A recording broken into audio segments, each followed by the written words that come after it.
Hey guys, welcome back to the channel. This is a story about what if Naruto was Red Dragon in Fairy Tail. Before I start, please support for more amazing content and do consider subscribing to my channel and share this video with your friends.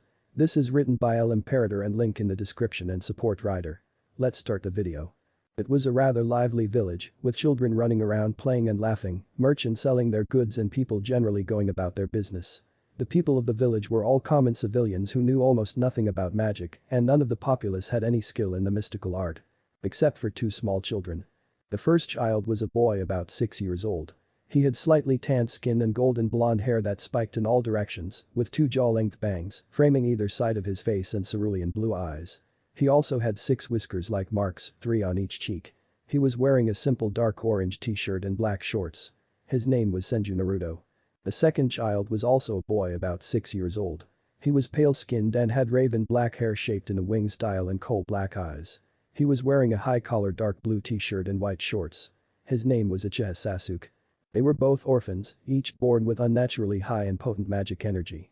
One had the ability to create and control wood and trees, releasing a calming aura as he did so, while the other had his ability stored in his eyes, which would turn red with a single tomo circling the pupil when activated, while also having the ability to control fire element to a startling degree. Due to being born with such high magical power within a village where people didn't know a thing about magic and mages, caused the people of the village to fear Naruto and Sasuke. Because of their power they saw Naruto and Sasuke as monsters, and they let their fear rule them, causing them to shun and borderline abuse the two innocent children. Each day had been a struggle for them, each day a battle they had to fight in order to survive. Fortunately, at the darkest times of their lives they had found one another and had become each other's strength, each one preventing the other from falling into despair. A few months after they had met they had made a pledge of brotherhood to always be by each other's side, no matter what the situation may be. After that day the two were inseparable, always seen together, never leaving the other's side. From an old man, they had learned of a place called Fiori Kingdom, where lived countless other mages. The people who could use magic were called mages. They had learned from the same old man who could use magic just like them, and they would be wholeheartedly accepted by them, so they had decided that in order to achieve their dreams, they would go to Fiori Kingdom. But they knew that at the moment they were too weak to survive in the outside world, so they would grow stronger to be able to not only survive, but thrive in the outside world first, and then they would set out to Fiori Kingdom. The old man, Hiruzen Sarutobi, who had been a traveler from Fiori Kingdom and was actually a mage himself, but he wasn't just any mage, oh no, he was one of the most powerful mages on the entire continent, being one of Ishkur no Shitten, the 4 gods of Ishkur, or to be more precise, the 3rd god of Ishkur, which meant that he was recognized as the 3rd strongest mage in all of Earthland. He was known as the professor for his extensive knowledge and prowess in the magical arts. They had met Hiruzen when they were only 5 years old. They had been running away after stealing some food and had ran into him. After being caught by Hiruzen, he had asked them about why they were stealing food, and when they had told him about their life in the village and how the whole village hated them for being monsters due to their unusual powers. So they were forced to steal or eat from the dumpsters. To say Hiruzen was angry would have been an understatement. He had been downright furious, but had forced himself to calm down before he destroyed the village and decided to stay in the small village just a bit longer to look after the two kids. Because of Hiruzen being the first person to accept them as humans and not fear them for their power, the two had quickly bonded with the old man and had began to see him as a grandfather figure, even referring to him as Jai-chan. To them he was their family, the only one they could count on besides one another. For the entire next year Hiruzen had taught them all about magic, how to read and write, language, basic maths and culture. He had told them stories about great mages, guilds, and even beings such as demons and dragons, which the two children found the most fascinating of all, though what had really caught Naruto's attention were Ishkur no Shitten, the 4 gods of Ishkur. Who were the most powerful and influential people in all of Earthland, and Naruto had immediately declared that he would become first god of Ishkur, and Sasuke had said that no matter what he would surpass the old man since Hiruzen was the strongest mage he knew and definitely the one he admired the most. To which Hiruzen had laughed and told them that he had faith that they would achieve their dreams. Hiruzen had then begun their training to properly control their magic, and the two kids had begun to train hard to achieve their dreams of surpassing their Jai-chan and each becoming a god of Ishkur. When Hiruzen had deemed them strong enough to defend themselves, he decided to head back to Fiori, but before he left, he had told them to go to a guild called Fairy Tail, which was located in Magnolia Town in Fiori Kingdom when they were ready, to which the two had promised him that they will definitely go to Fairy Tail. They had continued to grow in strength after the old man had left. After all, they now had a reason to grow stronger, to fulfill their promise to the old man, as well as achieve their dreams. For that, they will have to become the strongest. Present time. The village that was once packed with life was now filled with nothing but death and destruction. Panic and chaos, despair and devastation were some of the words that could be used to describe the state of the once peaceful village. The village that had the unfortunate luck of getting caught within the crossfire of the battle between two mighty dragons. The first dragon had the appearance of a large red western dragon with golden eyes, while the second dragon had the appearance of a large white western dragon with blue eyes and two gold horns. On top of the mountain overlooking the village, watching as their village was destroyed in the aftermath of the battle between the two mighty dragons, were Naruto and Sasuke. It was strange to them that they didn't feel any sense of loss as they watched the destruction of the village that was once their home. Sure, they had no sentimental attachment to the village and had been planning on leaving it anyway, but it had still been their home. However, what had them shocked and awed was the fact that they recognized the two dragons from the stories told to them by their Jai-chan. The two dragons were known as Natenrik, the two heavenly dragons, were the most powerful dragons in existence. There were even those that called the two dragons the most powerful beings in existence and were feared by albeit humans, demons or even other dragons. The red dragon was named Drag, he is known as the Sekiruk Red Dragon, the Welsh Dragon and Security Red Dragon Emperor, and is said to possess the power of destruction, which is rumored to be capable of destroying everything it touched, along with the ability to multiply his own powers or transfer that multiplied power into another being or object. The white dragon was named Albion, the arch-rival of Drag. He is known as the Hakuruk White Dragon, the Vanishing Dragon and Hakuruk White Dragon Emperor, or the Holy Dragon.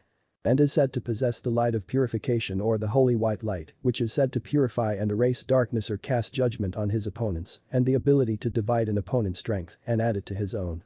The two dragons continued to fight wildly without a care in the world, destroying everything in their path, with the Leaf Village being completely destroyed in mere moments. It was a miracle that their fight hadn't reached where Naruto and Sasuke were standing yet. When the fight between the two dragons finally did reach where the two boys were standing, the two dragons took notice of the two, or rather they took notice of the unnaturally potent magic energy that the two humans possessed. The two dragons momentarily stopped their fighting and turned their attention to the two boys, from whom they could sense the magic energy.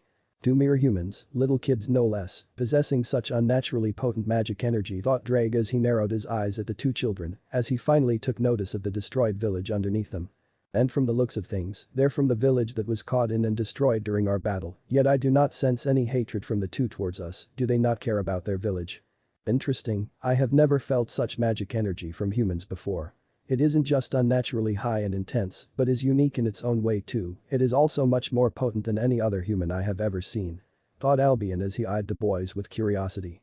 While the two dragons were lost in their own thoughts regarding the two boys, said boys were utterly terrified. The two dragons who had just destroyed their village and from the looks of things, without even noticing, had just stopped their fight and turned their entire attention onto them.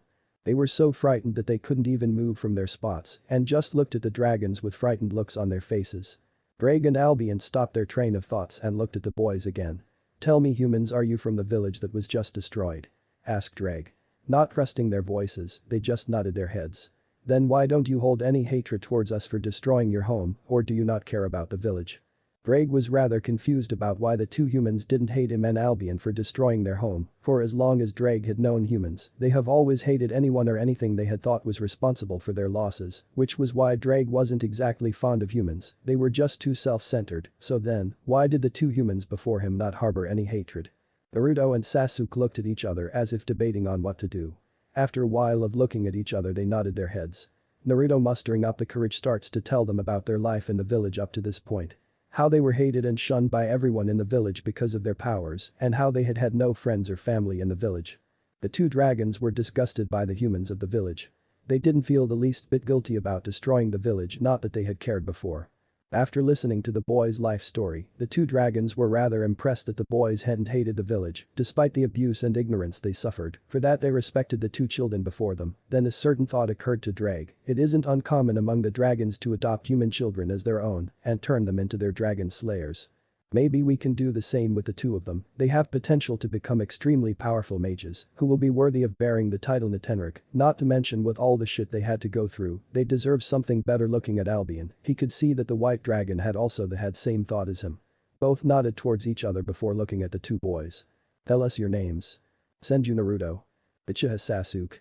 "Well then, Naruto and Sasuke, it would be a shame if you died here," Drake began. "If you want to live, to wreak havoc on these lands, then bear our names and roam the lands wild and free, as much as you like, as the Natenrik become our sons." Finished Drag, to which Naruto and Sasuke's eyes widen in shock. Never had anyone tried to adopt them before. Sure, the old man had taken care of them, but for someone to actually wanting to adopt them, even if they were dragons, they had always wanted someone to call a parent, and now they would finally have someone to call dad. Not to mention, from their lessons from the old man, they knew what it meant to be adopted by a dragon. When a human was adopted by a dragon as their own, those humans were all known as dragon slayers, who were trained in the arts of Mom, dragon slayer magic, and are the only ones to possess the power to kill a dragon. And to think they were being offered such a chance by the Natenrik, the most powerful dragons in existence, it was just like a dream. Naruto and Sasuke looked at each other, as if coming to a silent agreement. Turning their heads towards the two dragons, they nodded their heads. And thus the very first Natenrik dragon slayers were born. And well, that's it for the prologue. Next chapter will cover the disappearance of the dragons to Naruto and Sasuke's journey to Fairy Tail.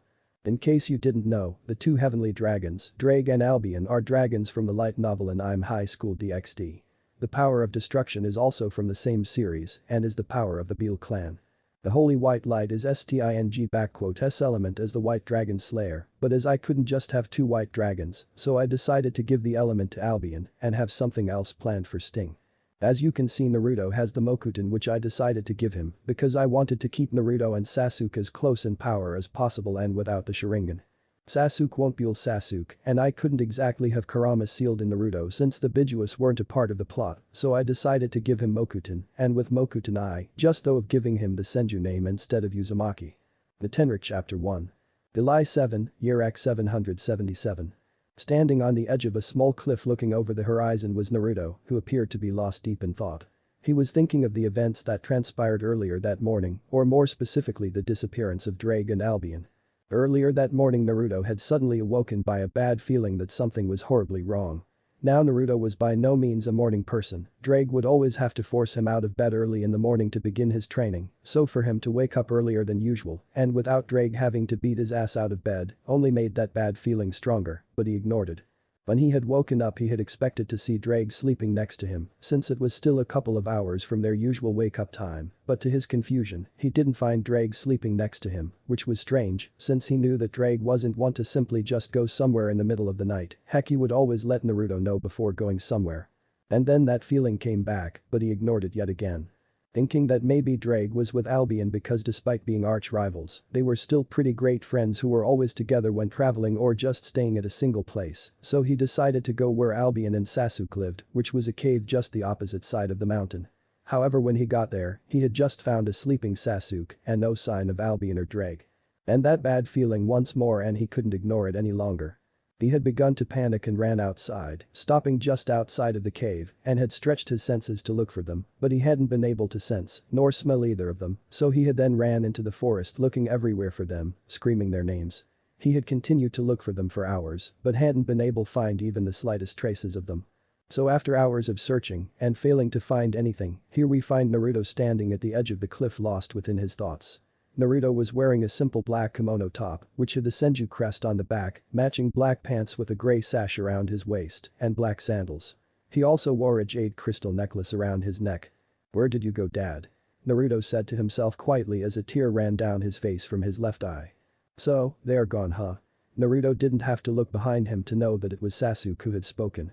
Sasuke, much like Naruto, wore a dark blue kimono top, which had the Uchiha fan on the back, matching dark blue pants with a light blue sash around his waist, and matching dark blue sandals. "Yeah," Naruto replied as he wiped his tears. "So, what do we do now?" "Now, we go to Fairy Tail," Naruto said as he turned to Sasuke. "We've got nothing else left to do here anymore, it's time to fulfill the promise we made to Tsurajiji," Naruto said as he turned to look at the horizon once again, "and maybe, one day we will see Drag and Albion again." Naruto let out a sigh and turned to Sasuke before beginning to walk towards their caves. "Now let's go and get ready to leave this place." "Igneel. Igneel," were the cries of a small kid who looked no older than maybe 10. He had spiky pink-colored hair, slightly tanned skin and black eyes. He wore tattered white pants with a tattered black cloth around his waist that reached his knees and a white scale-patterned scarf around his neck. He wasn't wearing a shirt and was barefoot. The kid continued to run through the forest searching for his father, screaming his name over and over again as tears continued to flow down from his eyes. As he ran through the forest he tripped and fell on his face. He slowly got to his hands and knees as he sniffed and tears fell from his eyes down onto the ground. He just didn't understand, where could his father have gone? What was he going to do now? Yo kid. Why are you crying, and more importantly what is a kid like you doing here in this forest all alone? The kid looked up to see a blonde-haired boy about a couple of years older than him kneeling down to his eye level looking at him with curiosity, and another boy with raven black hair about the same age as the blonde standing behind the blonde also looking at him. Looking at them for a while he decided to tell them what was going on and maybe they could help him find Igneal. I'm looking for my dad. The kid said as he got up and wiped away his tears. Well, what does your dad look like? Maybe we can help you find him, but first why don't tell us who you are? Naruto said as he too stood up and looked down at Kid. I am Natsu Dragneal. Who the hell are you? Have you seen Igneal? He is a large red fire dragon. He disappeared 6 days ago. The now named Natsu demanded of them fiercely. Naruto and Sasuke's eyes widened when they heard that. Another dragon slayer. And not just any dragon slayer, but the son and dragon slayer of the great Enricm, Flame Dragon King, Igneal, and one of the god Iricm, 5 great dragon kings, the class of the dragons, who were the strongest after the Netenric, 2 heavenly dragons. But more importantly, it looked like Drag and Albion weren't the only dragons that disappeared, and quite possibly there were other dragons that disappeared as well. I see, so your dragon parent disappeared as well. Naruto said quietly, more to himself than Natsu, still trying to understand what all this could mean. Not only the Netenric but one of the god Iricm disappearing on the same day, exactly what was going on. How, what do you mean? Asked a confused Natsu, who didn't get what the blonde in front of him meant. And who the hell are you two? Natsu demanded too again. But was completely ignored by the two who were lost in their own thoughts regarding the disappearance of the dragons. For dragons of such caliber and standing to disappear on the same day without so much as a trace, what could all this mean? And more importantly, what exactly was going on for the 2 heavenly dragons and a dragon king to disappear on the same day, and even with the possibility of some of the other dragons, or even all of them to disappear on the same day. Hey. Are you ignoring me? His outburst caused Naruto and Sasuke to break out of their thoughts and look at him confused. Sorry, did you say something? Both asked at the same time. This caused Natsu to fall to the ground in I'm style. He quickly got up and screamed at the two. I said, who the hell are you two? Natsu screamed at them, face red with anger, and what did you mean by your dragon disappearing as well? Natsu said as he calmed down a little. Naruto and Sasuke looked at each other for a while, before turning their attention on Natsu again. Sorry about that. I am Senju Naruto, and this here is Uchiha Sasuke. We are dragon slayers as well, and what we meant was that our dragon parents disappeared 6 days ago as well, Naruto told Natsu with a sad look on his face. Really? What dragon were you raised by? Do you know where Igneal is? Natsu said excitedly. The last question caused both Naruto and Sasuke to facepalm and think at the same time, is this kid an idiot? We were raised by the Netenric, 2 heavenly dragons. I was raised Drag, the Welsh dragon, and the Security, Red Dragon Emperor, and Sasuke here was raised by Albion, the Vanishing Dragon, and the Hakurikm, White Dragon Emperor. They both disappeared without a trace, and no. We don't know where Igneal is. Naruto said the last part with a deadpan expression. Anyways, what do you plan to do now that Igneal gone and that you're on your own now? Naruto asked Natsu as he eyed the kid. At that, Natsu looked down as tears began to build up at the corner of his eyes. I don't know, Igneal was the only family I have ever had and was the only person I even knew. I don't know what to do. Natsu said quietly as tears now began to flow down his face. Naruto and Sasuke actually felt bad for the poor kid, even though they understood how he felt and in a way his situation was similar to theirs. They have always had each other as family in their lives and were always together as brothers, but this kid just lost the only family he has ever had. Naruto knelt down to his eye level and put his hand on top of his head and ruffled his spiky pink hair a bit. Then why don't you come with us? We can be your family from now on. Igneal may be gone, but from now on we will be your family, your brothers. So what do you say, want to become our little brother? Naruto said to Natsu, smiling a kind smile at him. Natsu looked at Naruto, eyes wide and tears flowing even more than before, and suddenly tackled the blonde into a tight hug as he cried into his kimono top. He had thought he was all alone now that Igneal was gone, but here was someone offering to be his brothers, his family. Naruto just smiled at him, and even Sasuke cracked a smile at the scene. Proowll. I am so hungry. Natsu said weakly. The food going to be ready. Sasuke, who was setting the wood for the fire and getting everything ready to cook the deer that he and Naruto had caught, just sighed when he heard Natsu complain about being hungry. Again. Just be patient, Natsu, it will be ready in a short while. Sasuke said as he set the wood on fire when a certain thought crossed his mind as he looked at Natsu and said, if you want I could give you some fire to eat till the food is ready. Natsu's head shot up when he heard Sasuke say that and nodded his head eagerly, so with a sigh, Sasuke used a small fire spell for Natsu to eat, which he devoured in mere moments. "Man, your fire tastes so good," Natsu said in a satisfied tone. Looking at the way Natsu ate the flames, Sasuke just shook his head with another sigh. He may be a dragon slayer himself and may eat his own element, but he wasn't addicted to it like Natsu was with fire, and neither was Naruto. Not to mention, it looked rather dangerous to any normal person, but then again Natsu wasn't exactly normal, and neither was he or Naruto, and it may be hypocritical of him to say that Natsu eating fire was dangerous, considering he can eat light and anything that is white, but still anyone can admit that eating fire looked way more dangerous than eating light or some solid white thing, right? Sasuke just shook his head to get rid of such thoughts and continued with the task at hand. "It's good to see you two getting along so well," Naruto said as he entered the clearing. Sasuke didn't even bother replying or even looking at him and just continued on with his task, and Natsu just lay on the ground, grumbling about being hungry again. Naruto just chuckled. "So," Naruto began as he turned his attention to Sasuke, who was cooking the deer. "Want any help cooking the deer?" Naruto finished with a helpful look. Sasuke just stared at Naruto with a deadpan expression before opening his mouth to reply. "No." Naruto's head dropped when he heard the rather blunt answer. Sure, he knew he was a bad cook, but he didn't have to be so blunt about it. It was a sour subject to him since he had always tried to learn how to cook, but it always failed. He was Senju Naruto, damn it. He never gave up on anything until he had finally done it and have always succeeded in the end. That is, unless when it came to cooking, where no matter what his greatest efforts hailed to failure, and after that one time where he burned down all their food supplies, leading them to go on without food for 2 days, Sasuke had officially banned him from ever trying to cook again. It was a huge blow to his pride, considering he had always prided himself about his hard-working nature and never giving up, so to actually give up on something didn't sit well with him. But that they all went to doing their own thing, which really was, Sasuke continuing with the cooking, Natsu groaning on the ground and grumbling about being hungry, and Naruto just continued to sulk about his cooking skills, or rather the lack of said skills. Once the food was ready, they began to eat in silence. "Whoa. This is really good. You sure are an awesome cook." Or at least Naruto and Sasuke did. They both sweat dropped when they saw Natsu set his meat on fire and began to eat it that way. What a strange and dangerous way of eating things. Seriously, he even sets his food on fire and eats it that way. Just how deep is his addiction to fire? The two just stared at the clueless fire dragon slayer with astonishment, who just ignored the two in favor of his food, which he continued to set on fire before eating. After a while of just staring at him like he was some kind of amazing animal, which was true in a way, the two went back to their own food and ate it in silence.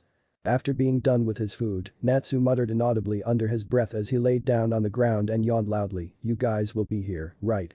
Natsu said as he rubbed his eyes, his eyelids already feeling heavy. "Sleep, Natsu, we aren't going anywhere without you," Sasuke said as he looked at Natsu from his spot where he was still chewing on a piece of meat and even smiled slightly at him. "Yeah, don't worry, we will still be here when you wake up," Naruto said as he smiled a brotherly smile at him, already done with his food. They both understood his fears. They had after all had the same fears when Drake and Albion had first started to take care of them. During the first few weeks when Drake and Albion had taken them in, they had been afraid of waking up to find them gone just like old man, then watched as a peaceful smile graced his face as he slept like a log. "So," Naruto began his turn toward Sasuke, "what do you think about him?" He finished as he eyed Sasuke with a curious look. "He is loud, brash, and impatient, and doesn't like to use his brain," Sasuke began as he looked at Natsu, "but his abilities with dragons are great and he has a lot of potential, though that is to be expected as he is the son of the Enricm, Flame Dragon King, Igneel." However, Sasuke trailed off as he eyed Natsu intently. His eyes blood red with 3 tomo circling the pupil. His dragon slayer magic is immature, it is very potent, that much is for sure, and being the son and dragon slayer of a dragon king just makes that fact even more obvious, but it is still underdeveloped, which may be due to not having enough time and training to develop. He is quite young after all. Sasuke finished as he turned his attention to Naruto. Naruto nodded his head at what Sasuke had said. It made sense. Yes, perhaps we can help him with his training and development as a dragon slayer. We ourselves have a lot of training to do, since we have far from mastered our own dragon slayer magic, not to mention our individual Kekkei Genkai. Kekkei Genkai, Bloodline Limit, is the class Drake and Albion made to describe their Mokuton, Wood Release, and Sharingan, Copy We Lie, abilities, which couldn't be taught or learned, and were abilities that were unique to their particular bloodlines. It would be good to help Natsu along the way, he is our little brother after all. Naruto chuckled at the last part. It was strange that just yesterday it was just the two of them, and now here they were with a little brat who they can call their little brother, though you will have to help him with his fire magic, since fire isn't my element. Yeah, I already know that. Sasuke casted a glance at Natsu and sighed. It's going to take a lot of work. They continued to talk for a little while before Naruto let out yawn as he too laid down on the ground. Let's just go to sleep, it's been a long day for all of us. Yes, Sasuke replied as he put out the fire before lying on the ground as well. But then Naruto and Sasuke quickly went to sleep. A week later. It had been a long and harsh week for our young heroes, but they had finally reached the forest just outside of Magnolia Town. It was a large forest located just on the eastern outside of Magnolia. The week had consisted of Naruto and Sasuke training Natsu to better control his Fire Dragon Slayer magic. Naruto and Sasuke had continued with their training as well, and they could honestly say that Natsu had improved on his magic abilities. While he still had a long way to go before he could perfectly control his magic without wasting energy and reach his full potential, he had still improved rapidly for someone his age. Currently we see the three dragon slayers walking through the forest in silence. Natsu had his hands held behind his head with a bored look on his face, Sasuke was walking with a blank look, and Naruto was walking with his hands in his pockets with a bored look as well. They continued to walk through the forest in silence when they heard it. It was faint, but it sounded like. What was that? Natsu said as he looked around to see the source of the voice but couldn't find anything. It must be pretty far away. That's when it came again, much louder than the last time. Roar. That was a dragon roar. Natsu exclaimed loudly, it must be Igneel. With that Natsu began to run into the forest from where the voice was coming from, shouting Igneel name.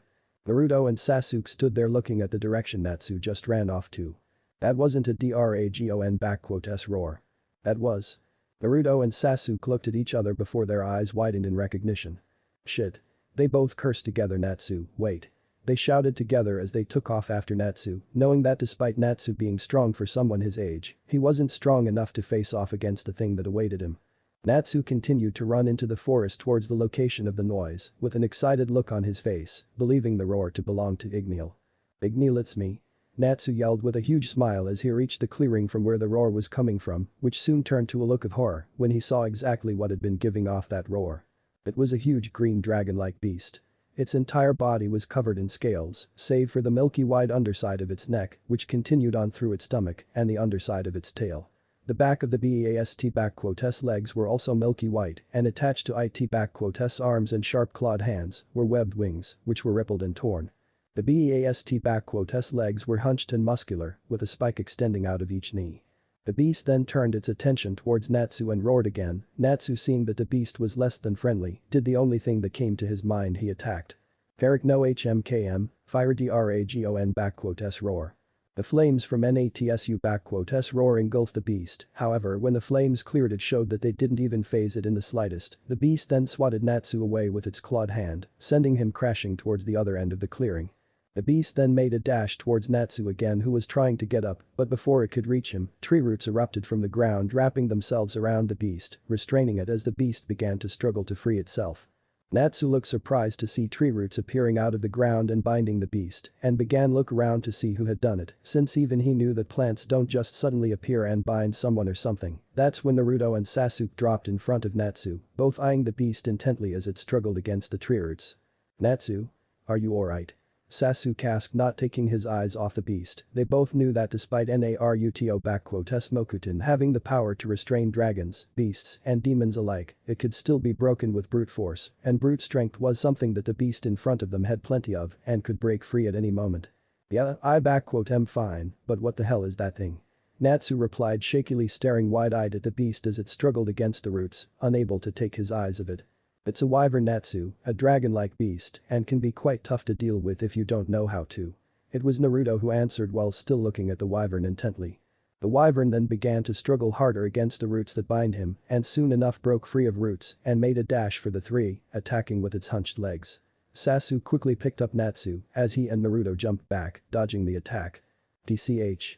Fast, strong and durable, it's just like how Albion described them as, a nuisance. Sasuke stated as he landed a fair distance away from the wyvern and put Natsu down. Yeah. Naruto replied quietly as he eyed the beast. Sasuke, stay with Natsu and let me deal with it, shouldn't be too hard. Naruto said as he clasped his hands together before slamming his palm on the ground. Tree roots began to erupt from the ground once again and went to bind the beast.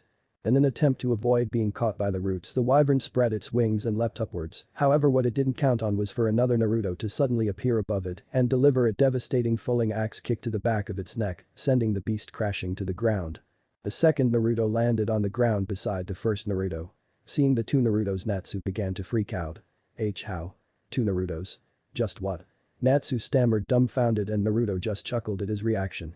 As the beast began to recover from the devastating blow, Naruto pointed his index finger at the beast and began to concentrate his magical power into a small red sphere the size of a golf ball, and then released the energy in the form a huge red beam. Dragon shot, Naruto said, as the beam engulfed the wyvern and even extended out into the forest, destroying everything in its path. As the beam cleared, it showed the burnt and unconscious form of the beast and the destroyed trees in the background. The second Naruto then put his hand on the shoulder of the first Naruto and turned into wood before merging with the first Naruto. Natsu was still dumbfounded by what just happened. His fire dragon roar hadn't even phased the beast, and yet Naruto beat it easily, and what's more, there were two Narutos. What the hell? How did you beat that thing so easily? And what with the two Narutos? Natsu demanded, fiercely pointing a finger at Naruto. Naruto chuckled while Sasuke just sighed. It's rather easy to deal with a wyvern if you can just outwit them and have an attack powerful enough to deal a finishing blow. The reason it's hard to deal with them is because of their resourcefulness, since they are quite intelligent and can easily outwit their opponents. They have incredible strength.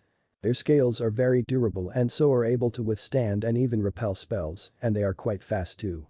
So all I had to do was distract it with my Mokuton and then have my clone sneak up behind it and deliver a strong blow to the back of its neck, and when it was still recovering, I finished it off with my power of destruction. Naruto explained easily. And unfortunately, your flames weren't strong enough to do any kind of damage to its scales, and you weren't fast enough to dodge it, that's why you weren't able to beat it. As for the other me you saw, that was just a Moku Bunshin, wood clone, I created from my Mokuton powers. Naruto finished his explanation to Natsu, who didn't really look like he understood anything. I don't really get it, but it sounds like the beast was stronger than me and the other you was a clone. Naruto and Sasuke just sighed at that. Yes, that's exactly it. Both Naruto and Sasuke said to Natsu at the same time. However, both Naruto and Sasuke suddenly became on guard and stood in front of Natsu, as if shielding him as they turned towards the woods, and Sasuke activated his Sharingan. Come on out, I know you're there. Sasuke shouted as he kept his Sharingan eyes towards the woods. He couldn't sense who or whatever was out there, if it weren't for their scent he wouldn't have known they were even there. There was no answer, and just as he was about to call again, a small figure began to make its way towards them. Elsewhere at the same time. A short old man could be seen walking through the east forest with a calm face. The old man was really short, at most maybe 3 feet tall. He had white hair, black eyes, and has a thick white mustache. He was wearing a yellow kimono top, over which he wore a dark blue jacket with dark blue pants and brown shoes. He was also carrying a wooden staff. As the old man continued to calmly stroll through the forest, he suddenly felt a powerful surge of magic energy. It was dense and powerful, however that wasn't what caught his attention, it was the fact that the magic energy didn't feel entirely human, but he couldn't put his figure on what the magic energy could be, so he decided to investigate. Just as he turned his head towards the direction of the magic energy, a red beam of energy came from the same direction, destroying everything in its path and heading straight towards him incredibly fast. He didn't even have the time to react, and the beam hit him full force, and when everything cleared, it showed that the old man was perfectly fine. The old man's face hardened as he began to walk towards the direction of the magic energy and the beam. He continued to walk towards the direction with a hard face, but when he got there his hardened expression turned to a surprised one when he saw 3 kids, to him anyway, standing over a burnt and unconscious wyvern. He wasn't expecting to see kids when he felt that magic energy. These kids were too young to possess such power, and yet he could clearly feel their enormous magic energies, and he could also tell that the magic energy he felt earlier was coming from the blonde kid, and not only that, he could tell that all 3 had similar magic energies. Despite looking human, all 3 didn't entirely feel like humans, but he couldn't tell what. He knew they weren't demons, since he would be able to tell if they were, so what exactly were they?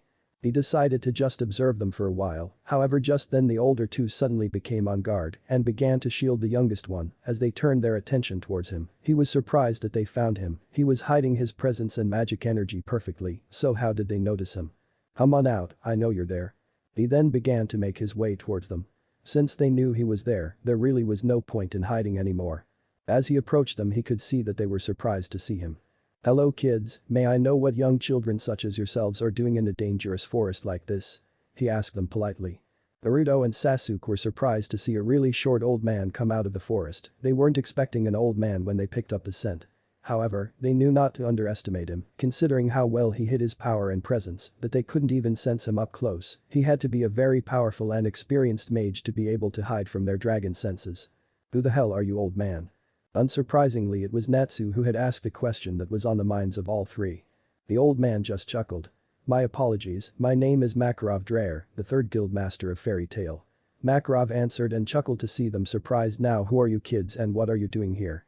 Naruto and Sasuke were surprised to hear that the old man standing before them was the guild master of Fairy Tail. No wonder that he was capable of hiding his power so well. He was a guild master after all, and not to mention the guild master of Fairy Tail, the place they had been looking for. Naruto and Sasuke looked at each other before looking back at the old man. I am Senju Naruto, this here is Uchiha Sasuke, and the kid behind us is Natsu Dragneel. We were actually looking for the Fairy Tail Guild. Naruto said as he looked at the old man, though we weren't expecting to meet the guild master here of all places. Oh. May I ask why were you looking for Fairy Tail? Makarov asked with a raised eyebrow. We wanted to join the guild since we promised our Jiji to go to Fairy Tail one day. And may I ask who this Jiji of yours is? Makarov asked curiously, wondering who could have told these kids to go to Fairy Tail. Hiruzen Sarutobi. Hiruzen Sama. Makarov was surprised to hear that Hiruzen Sarutobi was the one to send them here. You know Sarujiji, old man? Naruto asked surprised. Of course, Hiruzen Sama was a Fairy Tail mage himself before he was named the third god of Ishikar. But how do you know him? I wasn't aware that Hiruzen Sama had any grandchildren your age. Makarov answered, still surprised to hear these kids calling Hiruzen their grandfather. Well, he isn't really our grandfather, but he raised us when we're little, so over time he became a grandfather to us, but he left one day and told us to go to Fairy Tail when we were ready. Naruto and Sasuke were surprised once again, they didn't know that Hiruzen was a Fairy Tail mage himself. I see, so now you're here to join Fairy Tail. Makarov said and they nodded their head. Well then why don't you come with me to the guild hall? If Hiruzen Sama sent you then there is no way I wouldn't allow you into Fairy Tail. Naruto and Sasuke nodded their heads, and together with Natsu who didn't even know what exactly was going on and just followed Naruto and Sasuke, followed the old man Makarov to Fairy Tail. Whoa. This place is huge. So this is a mage guild, huh? Natsu exclaimed awestruck. Naruto and Sasuke were impressed as well. It had taken them the entire way here to explain what mage guilds were to Natsu and where were they going. Yup, it's called Fairy Tail. That's a weird name. Makarov chuckled. Yes, but you see nobody knows whether or not fairies have tails or if they even exist, so it will forever be a mystery, and just like them, this place is an eternal mystery, a never-ending adventure. A never-ending adventure, huh? Naruto and Sasuke looked at each other before they both smirked. Oh yes, they were going to love it here. I don't get it, but it sounds awesome. Naruto and Sasuke sighed, not even bothering to say anything. Makarov chuckled again. Well then, why don't we go inside? And just as he said that, Natsu was already gone. Naruto and Sasuke sighed again. There he goes again. Meanwhile inside the Fairy Tail Guild Hall. Hey. What's your deal? You got a problem with me or something? A dark-haired boy about the same age as Natsu who was wearing nothing but an underwear said. What if I do? Natsu replied with his hands on his hips and standing directly in front of the dark-haired boy. Ray, your clothes. A small brown-haired girl about the same age as the two said to the dark-haired boy from behind him. Oh man. When did this happen? The now named Gray began to freak out and started to look for his missing clothes. Geez. What a pervert. Natsu said as he turned away from the dark-haired kid. And just like that the two were butting heads. Are you calling a pervert, Pinky? You loud-mouthed stripper. The two then began to brawl it out right there.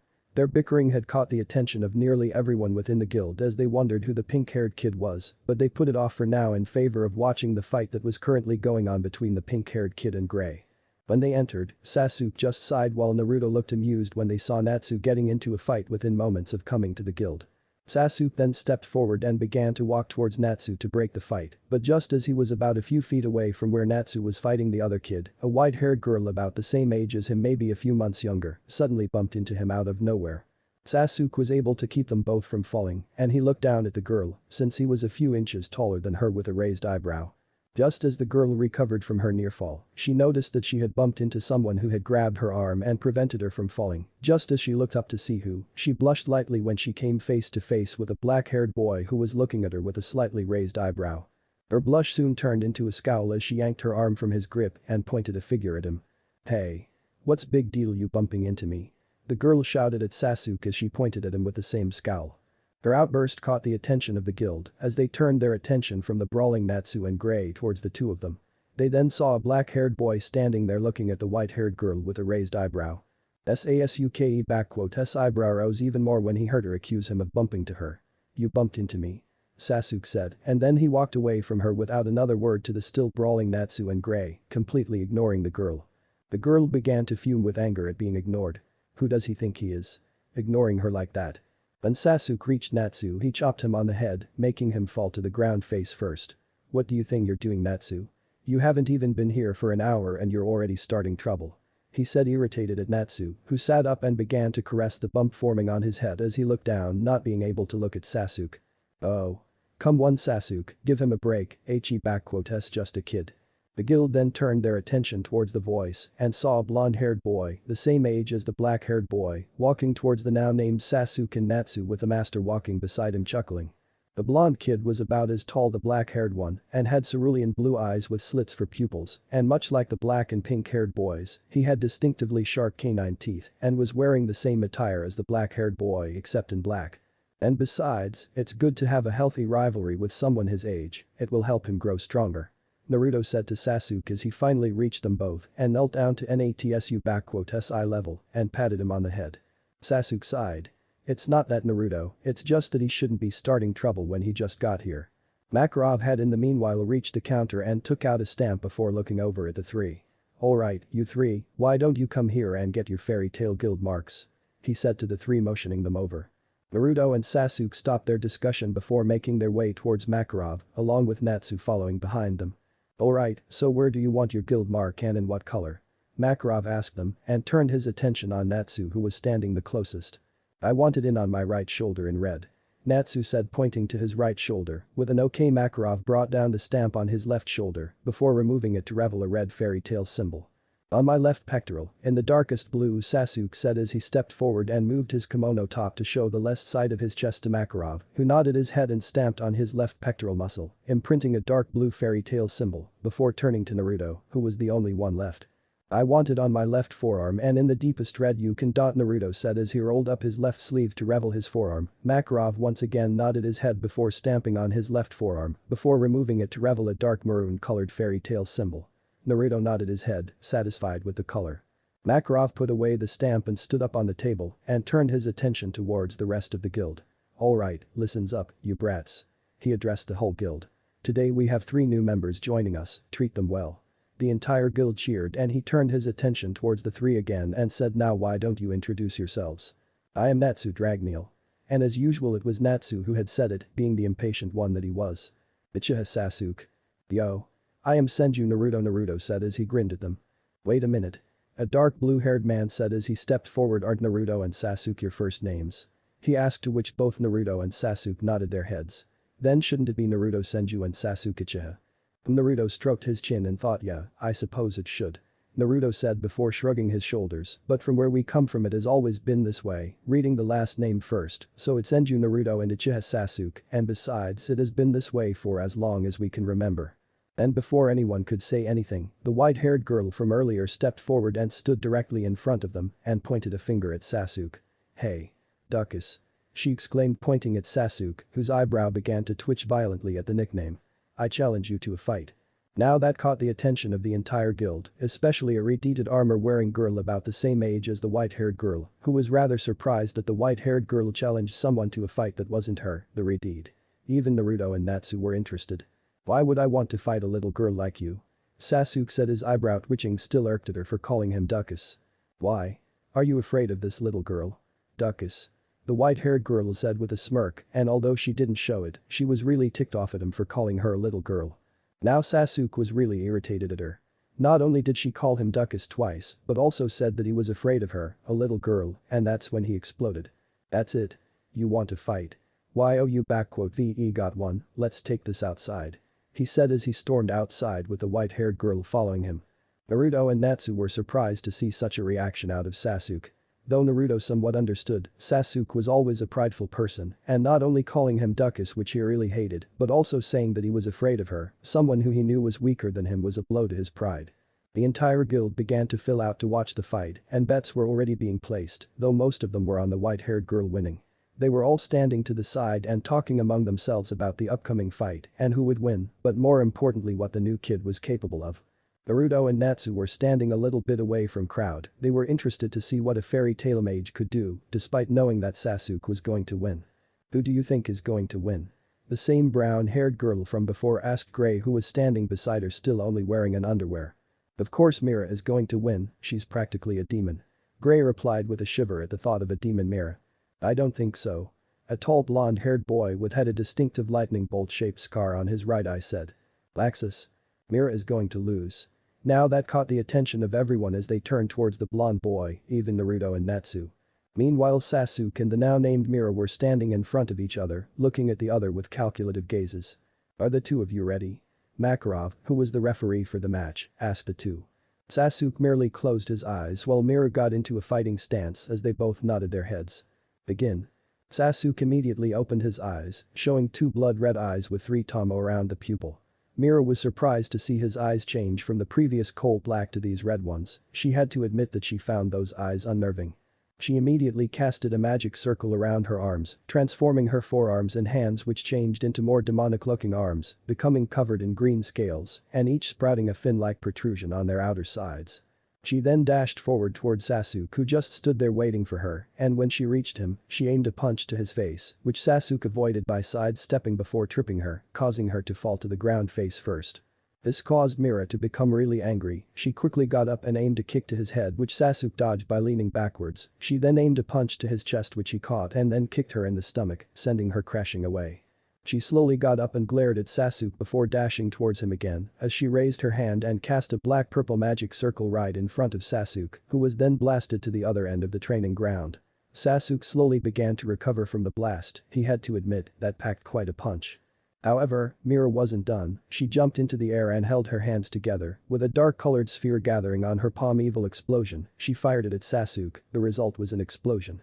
However, Sasuke then suddenly appeared right behind Mira, looking completely unharmed, and kicked her on the back, sending her crashing to the ground. Mira got up and dashed at Sasuke again. The two then engaged in a battle of hand-to-hand combat for a while. Mira then put her hands on his chest and channeled a surge of electricity through Sasuke. Sasuke grit his teeth as he was electrocuted. He then covered one of his hands with a sphere of white light and then punched Mira with it, sending staggering backwards quite a distance. Then in an incredible show of speed, Sasuke was suddenly in front of Mira, his face inches away from hers, and just as Mira made eye contact with those unnerving red eyes of his, her eyes widened for a bit before her eyelids dropped and her entire body went limp and dropped to the ground on her knees. Sasuke took a step back as he eyed her before saying it's over. And despite being in a paralyzed state, Mira heard him clearly. Is this really how I am defeated? No. I won't lose. Not like this. Then all of a sudden a big dark purple magic circle appeared above her and dark purple magic energy surrounded her. Sasuke was forced to jump back. Satan's Soleil voice called out that sounded a lot like Mira, yet at the same time had a more demonic edge to it. When the magic energy cleared, it showed her new appearance. Her eyes were now darker with longer eyelashes and a thin marking and a zigzag pattern on her right eye, with similar marking on both of her bare eyes. Her hair was wilder, jutting upwards and getting curlier. Her ears were larger, extending backwards with pointed edges. Her lips were now covered in dark lipstick. Her forearms and hands had the same demonic look as before. She also had a large tail extending from her lower back. Her clothes had also changed. She was wearing a skimpy one-piece suit revealing her arms and legs and was open on the front and the back, exposing most of her belly. What is up with Mira? Why is she taking this so seriously? It's just supposed to be a spar. The armor-wearing red-heated girl said as she looked at Mira's new appearance. It isn't just a simple spar for her, Urza. Makarov said, to which the now named Urza and everyone around them turned their attention towards Makarov. You see, earlier when she bumped into Sasuke, her inner demon must have felt Sasuke's power, and as it is in the nature of a demon to react to powerful beings, it probably isn't sitting well with her to know that someone about the same age as her is so much more powerful than her. Makarov explained without taking his eyes off of the fight. He knew that now with Mira and her Satan soul, Sasuke would be forced to use his magic. And now she is acting on the instincts of her inner demon. Mira in her Satan soul form then began to gather dark energy around her hands and forearms into a dark sphere which she then fired in a dark purple beam that completely engulfed Sasuke in dark energy. Is it just me or does Mira seem stronger? Gray said as he looked at Mira's attack. Master, shouldn't we stop this already? He could be seriously injured by that. Urza said to Makarov in a desperate tone, concerned about the well-being of their newest member. A snort was heard from the side, which caught their attention as they turned to see that it was Naruto. As if something like that could hurt Sasuke. He said as he looked at Urza for a moment before turning towards the fight again, and besides, darkness magic can be pretty much useless against Sasuke. He said, pointing at the mass of dark energy surrounding Sasuke. When they all turned their attention towards Sasuke as well, their eyes widened at what they saw. Their Sasuke was emitting some sort of white light that was eroding the dark energy, however it wasn't the light that caused his eyes to widen, it was his appearance. "You're strong, little demon." However, Sasuke's voice came from within the darkness as the white light continued to erode away the darkness and eventually the dark energy was completely gone. "Are you strong enough to stand against the might of a dragon?" There stood Sasuke with two colossal white dragon wings on his back, which were covered transparent blue scales. His eyes were now a slitted cerulean blue that looked like the eyes of an animal, or more precisely the eyes of a dragon. A dragon? It was a thought that went through all their minds. The entire guild was shocked. Even in this world of magic, dragons were mythical beings, and here was someone claiming to be a dragon. Of course. So that's why their magic energy didn't feel human. The entire guild turned their attention towards Makarov, who had said it, "They are dragon slayers. They truly exist," Makarov said with wide eyes. He has always heard legends of the dragon slayers, but he had always thought of them as nothing more than just that, legends, and yet here were not one but three dragon slayers at the same time. Master, what exactly are these dragon slayers?" Urza asked as she, along with the rest of the guild, were confused by the master's reaction about these dragon slayers. Dragon slayers are human, who were taken in and raised by dragons, and are given the power that they possess. They are the only ones with the power to slay dragons. Makarov said, causing the guild to become even more shocked, dragons taking in humans and giving them the power to kill dragons. However, although it is said that they existed, there never really was solid proof of their existence, and they were considered a legend. Until now, that is. He said, looking at Sasuke, who was floating in air in front of Mira with an impassive look. He then turned his attention towards Naruto and Natsu. "Am I right?" Naruto merely nodded his head and Natsu just kept his attention on Sasuke and Mira. "Wait. So you guys were actually raised by dragons?" A small girl with short white hair and blue eyes, who looked a lot like Mira, said. Naruto looked at the little girls and nodded his head once again before replying yes. "All three of us, Natsu, Sasuke and myself, were raised by dragons and were trained in the arts of Metsuric Mom, dragon slayer magic. I was raised Drag, the red Welsh dragon, while Sasuke here was raised by Albion, the white vanishing dragon, and Natsu here was raised by the Igneal, the Ennium, flame dragon king. However, they disappeared without a trace about a couple of weeks ago on July 7th. Naruto said with a sad look. Back to Sasuke and Mira. Mira was looking at Sasuke with wide eyes, "A dragon. Why don't we introduce ourselves again? My name is Uchiha Sasuke, Hakurikm, White Dragon Emperor, the Vanishing Dragon."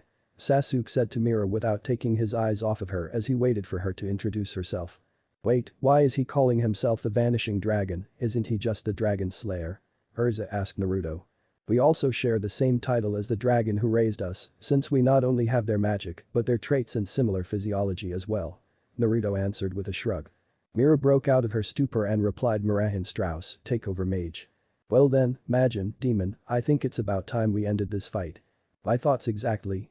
Mira replied as she moved her hands backwards to the side as she began to gather darkness energy between her hands into big sphere, bigger than the last one. She then brings her hands forward to launch the attack while Sasuke just raised his hand, his palm facing her. Soul extinction. Divide. What happened next shocked everyone except for Naruto and Natsu. Mira's attack completely vanished. The entire guild was shocked into silence. Mira's most powerful attack was just nullified like it was nothing. What? Mira stuttered, eyes wide in disbelief. "That was just one of my Dragon Slayer abilities, Divine Dividing. It allows me to divide an opponent's power every 10 seconds and add it to my own." Sasuke said as he lowered his hand. "Now I believe I said it's time to finish it," Sasuke said as he began to take a deep breath. "Akurik no HMKM, White Dragon roar." Sasuke then released a huge beam of white light from his mouth, which then completely engulfed Mira, who was too shocked to dodge. However, the effects were something that no one expected.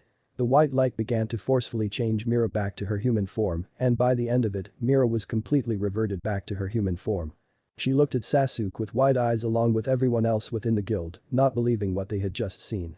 Unlike ordinary light, the white light of the white dragon is holy and has the power to erase all darkness and purify all evil. Sasuke explained, seeing their reactions, you were purified of your demon influence, so to speak. Just as Mira was about to fall to the ground, Sasuke appeared above her and caught her wrist, proceeding to slowly lower her to the ground. While the rest of the guild was still shocked into silence at the power of a dragon slayer. The first one to recover was Makarov, who then stepped forward, winner as Sasuke. As he declared Sasuke the winner, the rest of the guild broke out of their stupor and began to clap and cheer loudly. As they begin to make their way back into the guild hall, they congratulated and patted Sasuke on the back on his victory, while still talking about the fight and the power of the dragon slayers and the fact that they now had 3 in their guild. Many of them though were wondering what Naruto and Natsu would be capable. When they got back to the guild hall, Makarov once again went to stand over the counter table. Alright brats. It's time we gave our new recruits a proper welcome. He addressed the whole guild. Let's party. The entire guild cheered and so began to party hard. Naruto, Sasuke and Natsu were dragged by the younger generation to sit with them, who were very impressed by his victory and in awe at his abilities, where they introduced themselves and began to talk more about themselves and getting to know each other better. They continued to party for the rest of the night, and in the middle of the party, an all-out guild brawl broke out, which dragged everyone in it. All except Naruto and Sasuke, who were sitting in the counter. Naruto was laughing while Sasuke just stared at them amused. They then looked at each other and smirked. Oh yes, they were definitely going to love it here. End. Natenrik. Chapter 2. The next morning Naruto was sprawled over a chair in the guild hall, looking up at the ceiling.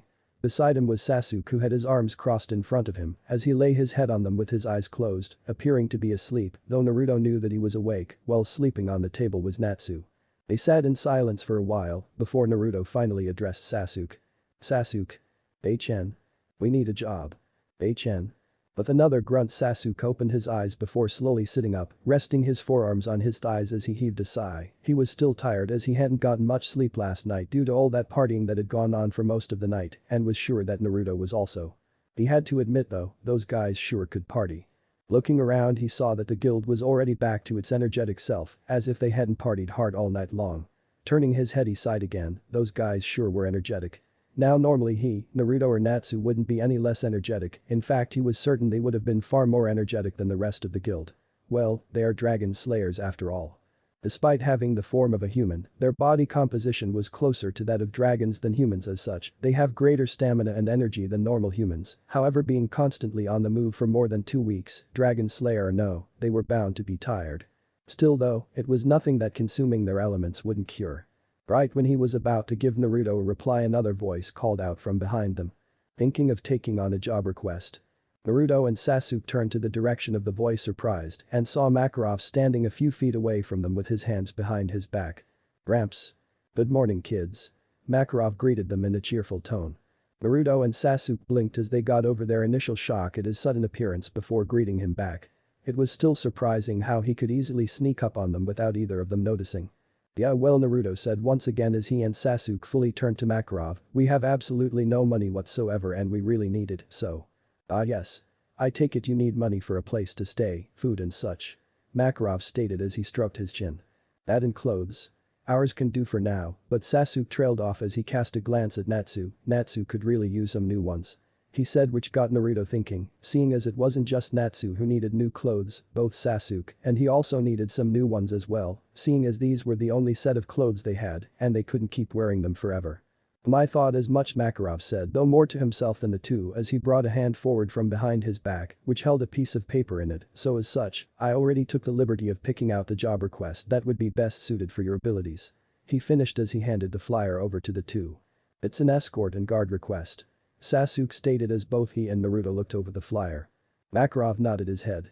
Yes, it shouldn't be anything too difficult, just your ordinary bandits, nothing you two wouldn't be able to handle. He supplied easily as Naruto turned his attention to Makarov again. You picked out the job request for us? But I thought the mages picked out the quests for themselves. Naruto inquired curiously, which earned him a nod from Makarov. Yes, that is what normally happens, but whenever young mages such as yourselves join us who are unfamiliar with the workings of a guild, I pick the first quest for them that would be best suited for their abilities. Makarov answered, getting nods of understanding from both of them.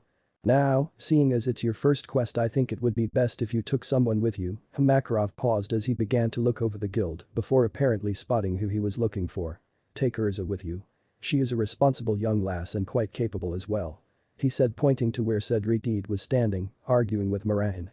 Naruto and Sasuke nodded without any questions, already knowing that not heeding Makarov's advice would be unwise of them, and not to mention both of them agreed with what Makarov had said, seeing as not only were they unfamiliar with the workings of a guild, but they also knew pretty much nothing about the world at large, considering their past in Konoha and then being raised by dragons. So they weren't exactly the most social people out there. "Now why don't you kids go get Urza, have breakfast and prepare for the quest while I go and contact the client," Makarov said as he turned around and walked away, leaving the two heavenly dragon slayers to their own accord.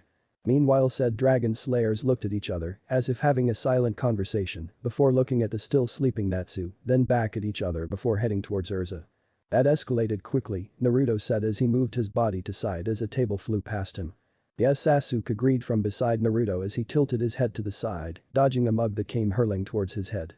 Both of them then turned towards the scene before them with deadpan expressions. Before them were a brawling Urza and Mira, who had gone from arguing with each other to all-out brawling.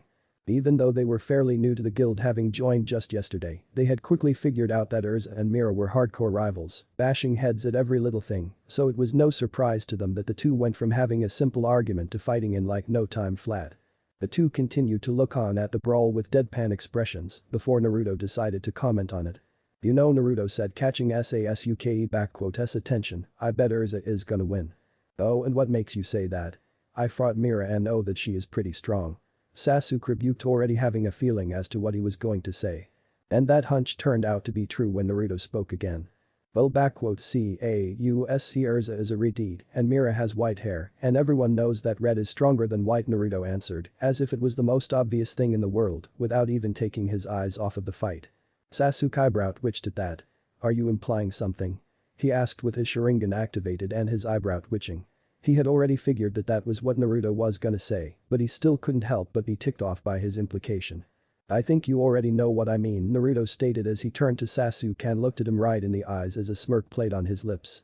"That's a bold claim, are you sure you can back it up?" Red One Sasuke stated as his magic energy began to build up and a faint white aura began to form around him.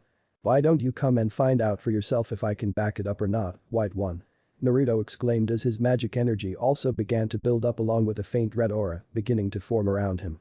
The two continued to stare down at each other in silence as their magic energies continued to build up before it was released in pillars of red and white that surrounded Naruto and Sasuke respectively.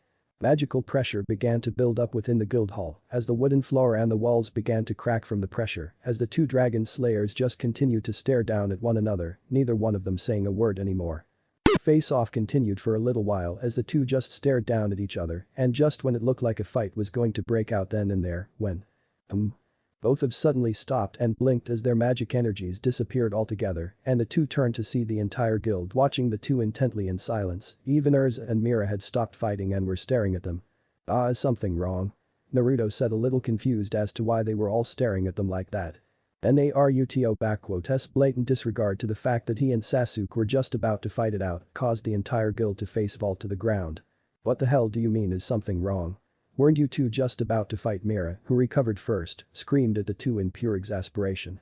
She, and not to mention the entire guild, had been looking forward to this fight to witness the supposed legendary power of the Natenrik, two heavenly dragons. While at first the guild had been skeptical about the whole dragon thing, they had believed it when the master vouched for it as well, before telling them the legend surrounding the particular dragons that parented Naruto, Sasuke and Natsu. Though what had truly gotten to them was the job request to slay the Black Dragon from the Book of Apocalypse, the Kokurik, Black Dragon, Acnologia and another one of the Godai Rekm, 5 great dragon kings, similar to Natsu's father Igniel that the master had shown them. Due to the level of danger that comes with the quest, it was classified as a century quest and only the most powerful mages in the entire continent of Earthland are ever allowed to take on such a quest. Though ultimately a quest that no one has ever been able to complete in over 100 years since it was first established, and anyone who has taken on the quest has never returned alive. Needless to say that the guild had been awed at finding out that such beings existed. It had been so surreal to suddenly find out about dragons such as the Natenrik, 2 heavenly dragons and the Godai Rekm, 5 great dragon kings, to think that such beings existed all along and they never even knew about them. After finding out about dragons, the guild had been even more curious about the 3 dragon slayers, and as much as Mira hated to admit it, she really wasn't able to get Sasuke to fight her seriously, so they didn't get to see anything besides his divine divide and light of purification, which really wasn't all that much, seeing as how he ended the fight almost instantly. And now, just when it looked like they were about to see what Naruto and Sasuke were truly capable of, they just go and not fight. Talk about a letdown. Oh, Naruto's head slumped a little when he heard that. So his guildmates wanted to see him and Sasuke fight before.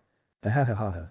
Naruto suddenly threw his head back and laughed out loud before facing his guildmates. Tell you guys what. Once we get back from our quest, we will give you the fight you guys want. He proclaimed as even Sasuke gave a smirk, liking the idea of taking on Naruto in front of the guild and then beating him, proving that White Dragon was stronger than the Red. The guild cheered when they heard that. Though, Mira in the meanwhile looked interested at the quest part A quest.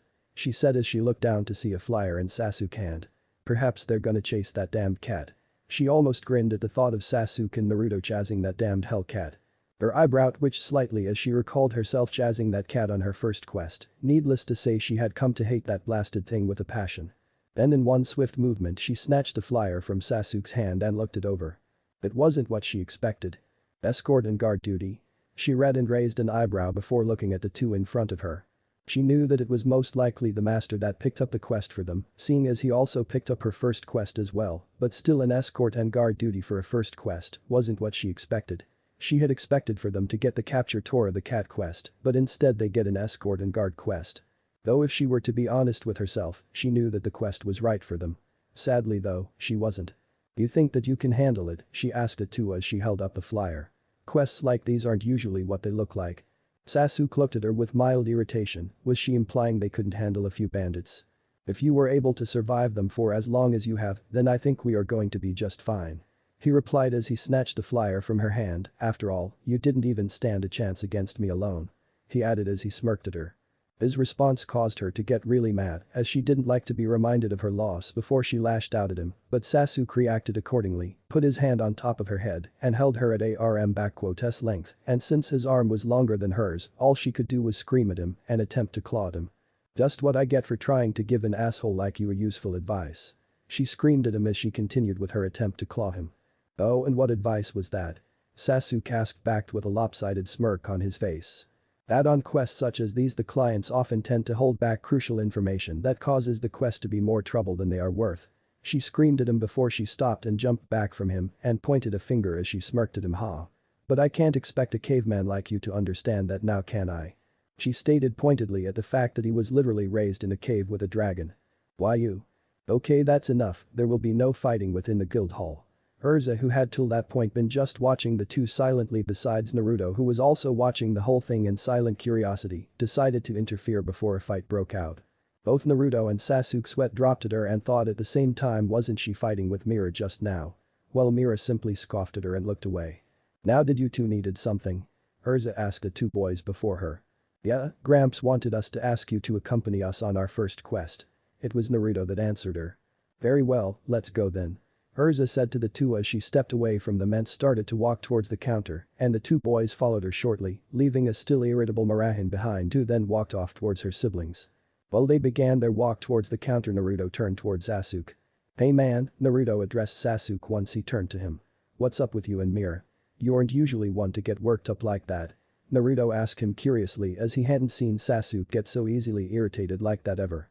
Nothing really, I guess SHE_S just really good at pissing me off. Sasuke replied with a grunt. Naruto looked at him for a bit before turning his head to the front while the rest of their walk was silent. Naruto, Sasuke, Urza and Natsu, who now wore a white t-shirt with a flame emblem in the front that the master had gotten for him, stood in front of counter as they waited Makarov to arrive with the client. They didn't have to wait for too long as Makarov appeared along with an old man who appeared to be around 60. The old man had gray hair, a large beard and dark eyes. He wore a sleeveless V-neck shirt with an obi, pants and a pair of sandals. He also carried a towel around his neck and wore a pointed straw hat on his head. And carried a bottle of sake in his hand which he seemed to be constantly drinking from. As Makarov walked in along with the client, he took his seat on the counter before addressing the group of 4 who now stood in front of him. Alright kids, I want you to meet your client, Tazuna-san. Makarov said, introducing the client to the 4 young mages before turning to the client again. Tazuna-san, these are the mages that have accepted your request. The old man named Tazuna took a swig from his sake bottle before looking down at the four and said in a slightly drunken tone. "What's this? I am willing to pay good money for this job request, and all I get is a bunch of kids," he said before taking another swig of his sake and then turning towards Natsu. "And WHAT back quotes with the brat with the ridiculously pink hair. You expect me to believe he's a mage too? Ha ha ha ha, who's the brat with the pink hair?" Natsu laughed thinking he meant someone else, or maybe he just didn't want to think that the old drunk meant him. It was only when Naruto, Sasuke and Urza looked down at Natsu with deadpan eyes that he realized that the old guy had meant him. He immediately stopped laughing and glared straight ahead and growled lowly seriously, why was it always his hair? Couldn't they see? His hair was manly. It was at that thought that he finally exploded. "I'll demolish you." Immediately Natsu's fists burst into flames and was about to jump the client but was held back by Sasuke, so all he could do was flail his arms around, though Tazuna didn't look the least bit affected. "You can back quote demolish the client Natsu," Sasuke said as he held Natsu by his scarf, preventing him from lashing out at their client. Although he did understand Natsu back quotes pain and maybe was even tempted to let Natsu teach their drunk client a little lesson about bad-mouthing someone's hair, but he refrained from acting upon such thoughts.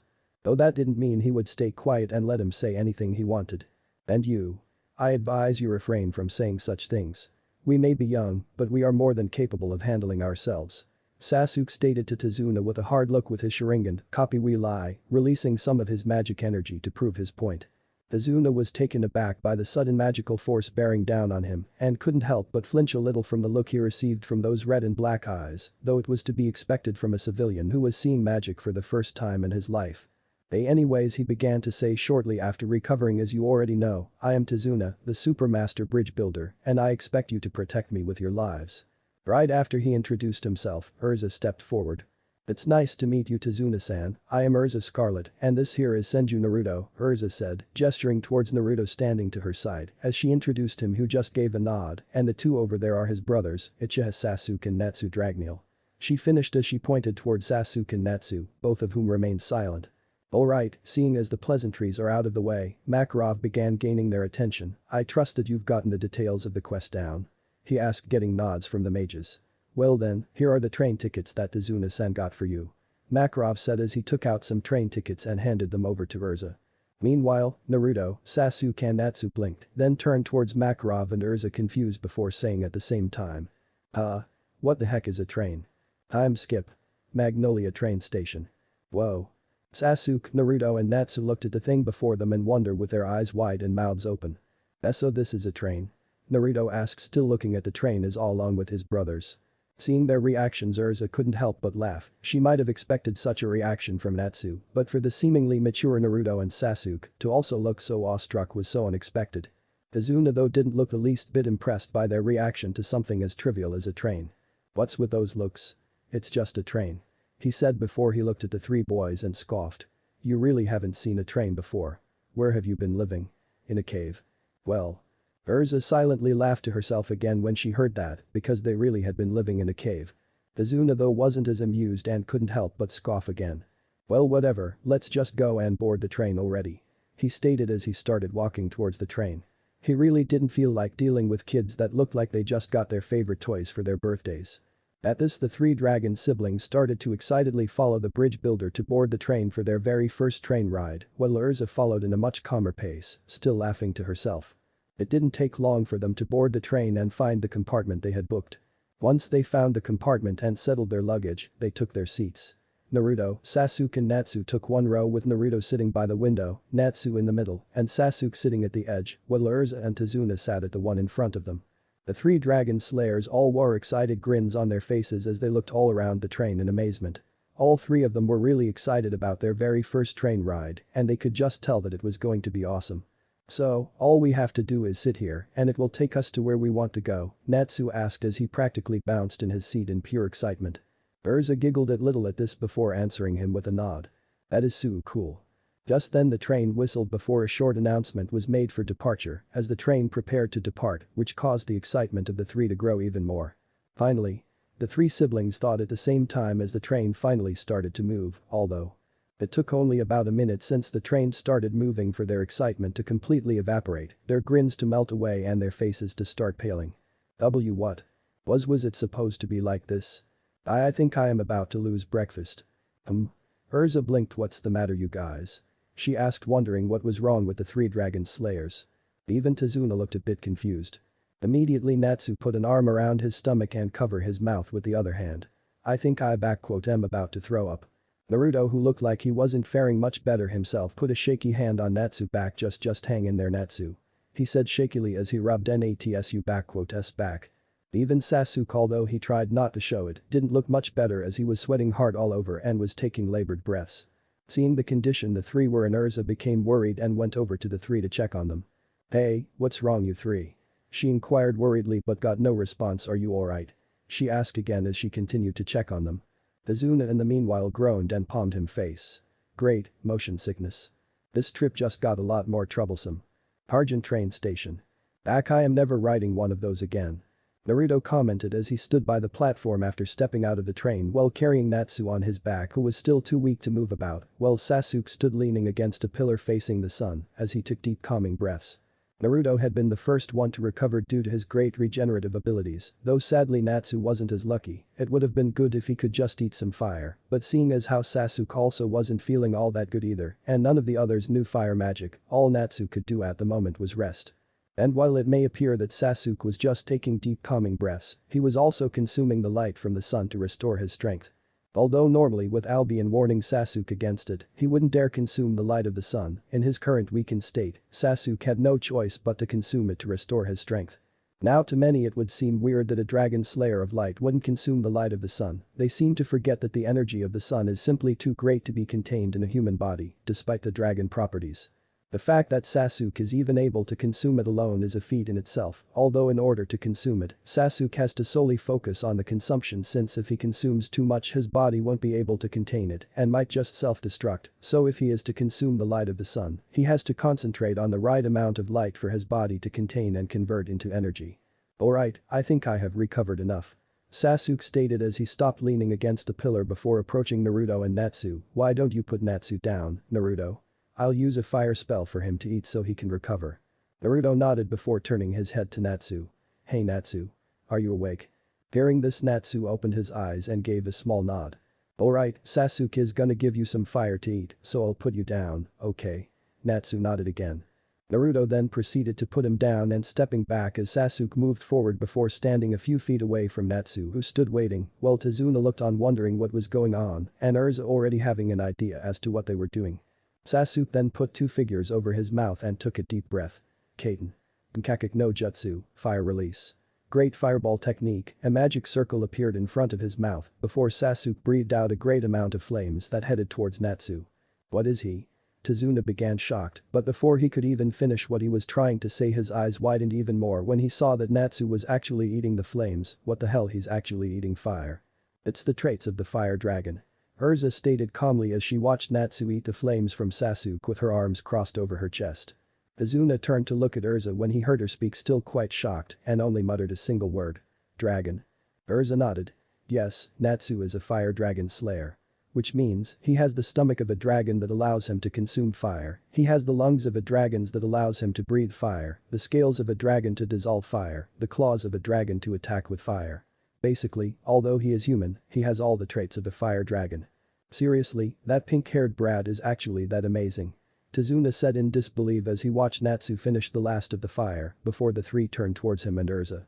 Old man, now that we've recovered, where do we head to now? Naruto said once turned to Tazuna. Oh right, Tazuna said, getting over his shock, we head towards the south of here, where we will find an old harbor. From there we will then take a boat and head to Nami.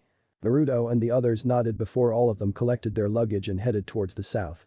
A team of 4 fairy tale mages along with a bridge builder were on a boat heading towards Nami that was owned by a friend of Tazuna's named Kaji. Kaji was a middle-aged man with short brown hair and dark eyes. He wore a pointed straw hat similar to Tazuna along with a long-sleeved grey and black-colored outfit. For Naruto, the guy was a real coward. Currently, the 3 dragon slayers were once again suffering from intense motion sickness.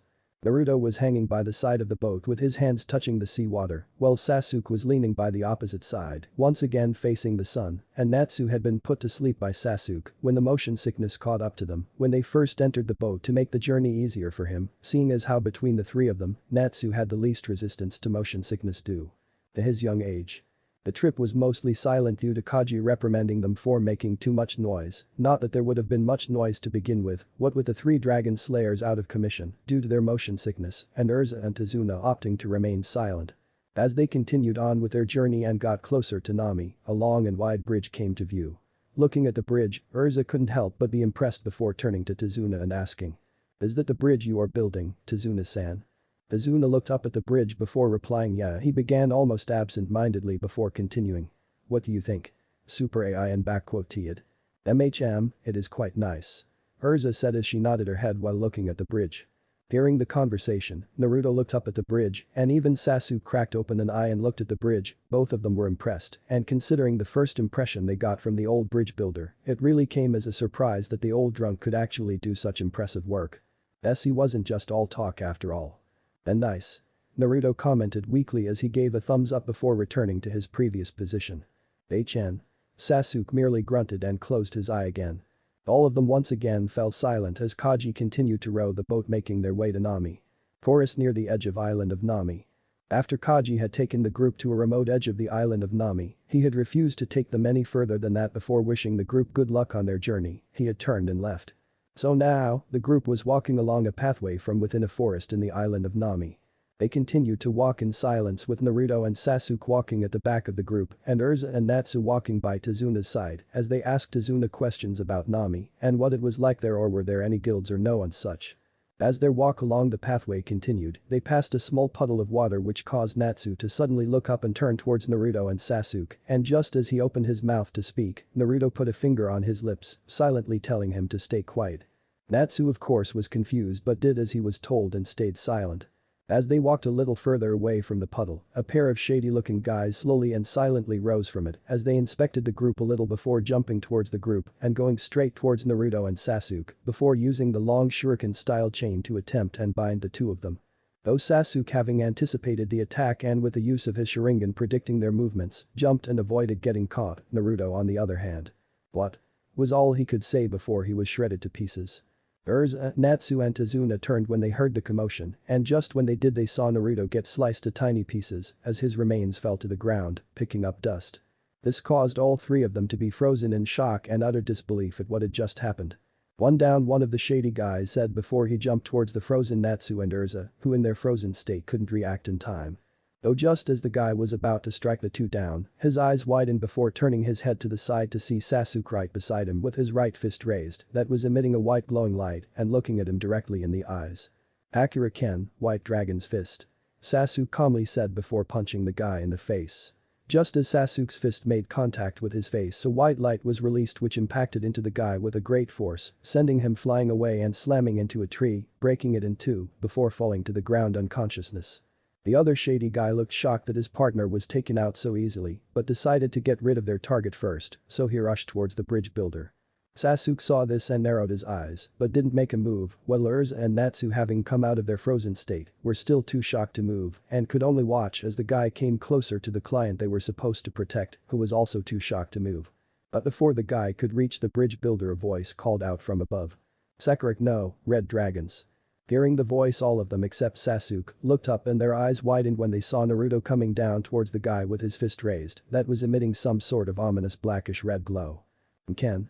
Demolition fist, Naruto called out as he brought down his fist on the GUI back, slamming him into the ground hard as blackish red energy erupted from his fist and covered the GUI entire back. The impact of the attack was great enough for the ground to break apart and a pseudo shockwave to be released picking up dust everywhere. When everything cleared up it showed Naruto standing over the guy whose clothes on the upper part were completely incinerated and his entire back was badly burned, already having lost consciousness. Naruto stared at the guy intently for a while before looking up at the bridge builder. His normally warm and cheerful blue eyes were now an icy cold, though before he could say anything, he felt something slam into him, which caused him to stagger a little bit before looking down to see a tearful Natsu hugging him by the stomach. Then Naruto "Nai. You're alive." Natsu said tearfully as he kept his arms around Naruto. It had been the scariest thing the young fire dragon slayer had ever seen or even felt. The very thought that after just recently losing his father, he now also lost one of his big brothers, had been one of the worst experiences in his young life, something he never wanted to feel ever again. Naruto's eyes softened at that and patted Natsu on the head comfortingly.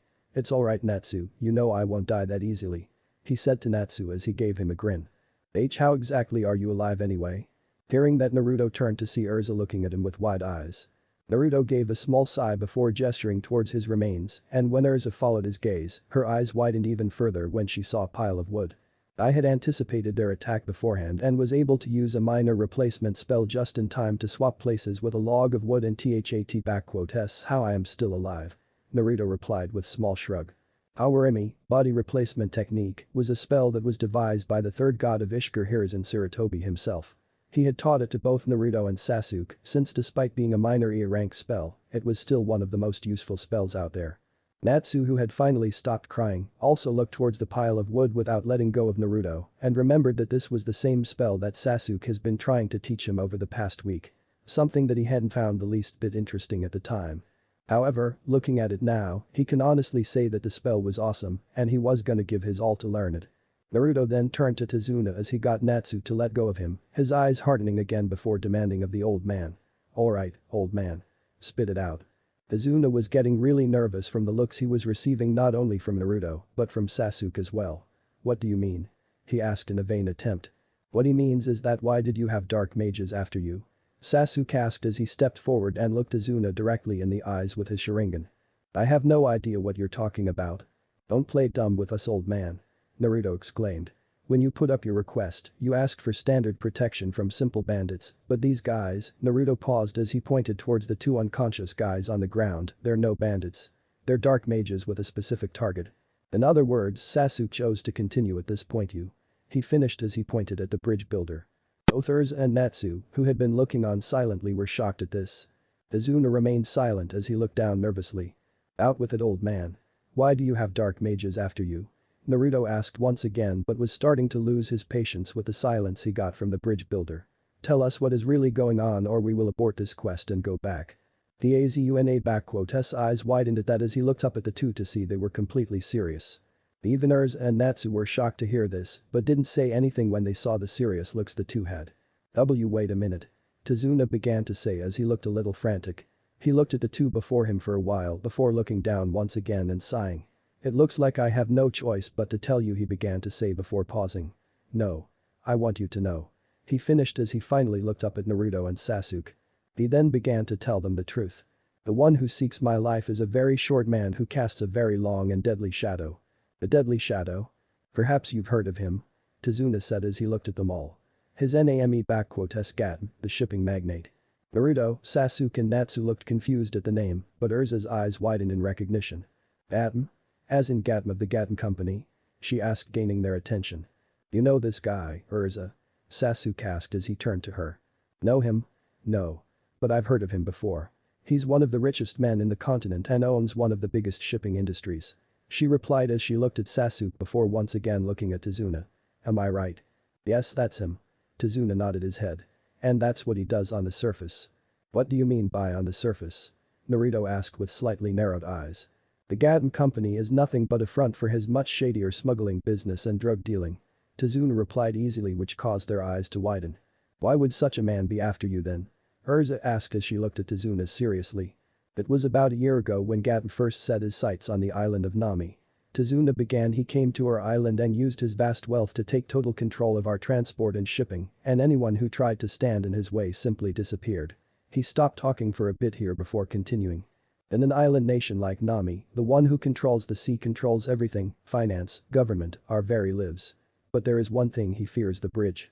Tazuna once again paused and looked directly at the group before him. Once the bridge has been completed, it will join us to the mainland, directly to the port town of Harjan, and that will break his control over Nami. He sighed again. Which is why he wants me, the master bridge builder, dead. There was a short silence. One thing I don't get, Sasuke spoke to Tazuna, if it was such an important task, then why didn't you apply for a higher level request? You would have gotten a much better protection if you had. Because the land of Nami is a small and very poor nation, even our nobles have little money. The common people who are building this bridge don't have enough money to pay for a higher level request. The group once again fell silent as Tazuna finished his tale. Naruto and Sasuke looked at each other as if having a silent debate, and while this was happening, Urza decided to step forward. I think we should head back. She said, getting the group attention, causing them to look at her, even Naruto and Sasuke. This is without a doubt an S-class quest that's way beyond our level. She finished as she looked at Tazuna apologetically. What? Her proposal didn't sit well with Natsu, so we're just gonna run away, he asked Urza hotly. Natsu Urza began to say but was cut off. We are continuing on with the quest. Naruto said, firmly cutting off Urza. What do you mean by we are continuing? Urza demanded of Naruto as she turned to him. Don't you get it? This is beyond our league. No, I don't. Naruto said simply. But what I do get is that there is something wrong happening and I am not turning my back on it. He finished firmly. Urza was taken aback by the intensity with which he said it. And besides, Sasuke began as he looked at Urza, it's also a matter of pride. Pride? What does pride have to do with it? Sasuke just looked at her for a bit. You don't get it, do you? He said as he shook his head a little. We are the Natenrik, 2 heavenly dragons. If we were to back down from the likes of them, Sasuke said, pointing towards the 2 unconscious guys, we would never be able to face our fathers when we see them again. Yeah, that's right. Even I won't be able to face Igneel if I run now. Natsu agreed as even he had his pride as the Enrikm, Flame Dragon King. Urza looked at all 3 of them and could clearly see the unwavering resolve they had before she heaved a sigh as she knew it would be pointless to continue to argue with them. And deep down, she knew that she also wanted to help save this land. She then turned to Tazuna before saying. Tazuna-san. It appears that we will be continuing on with the quest after all. Meanwhile. Unknown location. You failed. A short man with puffy brown hair who wore a small pair of black glasses and a black suit with a purple tie, exclaimed. What is this? I put out big money for you, I thought you were supposed to be hotshot assassins. He said angrily as he pointed at the man sitting in front of him. Quit your whining. The man sitting on a couch replied. It was tall pale-skinned man with short spiky black hair, brown eyes and small eyebrows who wore bandages like a mask over the bottom half of his face. The man was shirtless as he only wore a belt over his chest. He was also wearing baggy pants with a striped pattern, along with wrist warmers extending up to his elbows, with matching leg warmers. The man then took out a massive broadsword and held it to the short man's throat, causing him to freak out. This time, I'll go personally, the man began to say, and this sword is the last thing they ever see. Are you sure you will handle it? The short man said nervously. Apparently, Tazuna has some high-level mages guarding him and since your first attempt failed, they'll be expecting you back. It's going to take someone with very advanced skills. Who do you think you're dealing with? The man said evenly. I am Zabuza Mamachi, the demon of the hidden mist. Walking along a pathway by the side of a lake were the group of fairy tale mages along with their client. They had been walking for hours now and it was already evening. As they continued on with their walk, a thin mist slowly began to form around them. Sensing something strange about the mist, Naruto and Sasuke stopped walking and stiffened a little. Seeing that the 2 stopped walking, all of a sudden the rest of the group also stopped walking and turned to them questioningly. We've got company. Naruto said, seeing their questioningly looks. Their eyes widened slightly at that before they became on guard as they began to look around for whoever was out there. Wait, Sasuke said as he looked around as if searching for something. Don't you hear it? Sasuke said to Naruto, still looking around. What? Naruto began but stopped when he heard a sudden whistling sound which was growing louder fast, then suddenly both their eyes widened as they both cursed at the same time. Shit. Duck. Naruto immediately tackled Natsu and Urza to the ground while Sasuke got the bridge builder just in time as a massive cleaver-like sword went hurling over them before getting stuck into a tree with a loud thud. When the group looked up, they saw a tall muscular man with bandages covering his lower face standing on top of the sword. The group then began to slowly get up without taking their eyes off of the newcomer, and as they finally stood up, Naruto decided to make a comment. Okay, so who this guy. And yo, guys. I am back and with a new pen name as well. I know I have been gone for a while, and some of you might have thought that I had abandoned my stories, but let me assure you that is not the case. I have just been on hiatus for a while and just returned to writing. I really am sorry for making you guys wait for so long. So now we begin with the Wave arc. And this chapter was the opening chapter of the arc. As you guys have noticed, this is a story where both of the universes exist as one, so expect some more of Naruto characters and arcs to come in the near future. Some of you guys might also notice that I am portraying the Dragon Slayers, first generation, as more of half-dragons or human-shaped dragons, and let me tell you that I have my reason for doing so, and it will be revealed in the future. Though you guys should know that they are still humans the same as in canon. Now before you guys say that Naruto and Sasuke are godlike powerful and such, let me tell you that is not the case. In terms of strength I'd say while they are stronger than Urza and Mira, they are weaker than Laxus at the moment. And the next chapter in their fight against Zabuza will show that. Also don't think that I am downplaying Urza and Mira. It's just that they are not at the stage that they are when the canon starts. They are still fresh mages, who have only been mages for only about a year at this point. The last issue would be of the pairing. Well, I have been getting many suggestions, and almost all of you guys want it to be a Naruto x Urza, Sasuke x Mira, along with a Natsu x Lucy. I could count the people who didn't want these pairings with a single hand. Well, I've had a lot of time to think and have come to the decision of going along with it. So, the pairing will be Naruto x Urza, Sasuke x Mira, and Natsu x Lucy. Now, seeing as how Naruto x Urza is a bit overused, I have decided to give some twists and turns to this pairing, so it'll probably take a while before these two come together. Sasuke has a pride which Mira seems to like messing around with, so they'll probably bash heads a lot before they come together. As for Natsu x Lucy, I'm a sucker for this pairing. Enough said. Well. Now, seeing as all of that rambling is out of the way, please don't forget to leave a nice long review to tell me your thoughts regarding the chapter and any questions, suggestions or recommendations and such you might have. Just leave a review or a PM and I'll answer you. So next time, you guys will get to see Naruto and Sasuke test their full capabilities against the demon of the hidden mist. I know many of you have been asking me to show you Naruto's power, and so all you gotta do is wait for the next chap and you'll see them. Alright, see ya.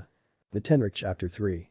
Sasuke studied the man standing on top of the sword stuck to the tree critically, his bloody red eyes gleaming as the two sets of Tama within spun at a slow tense pace, looking, probing for even the tiniest twitch that came from the man's body.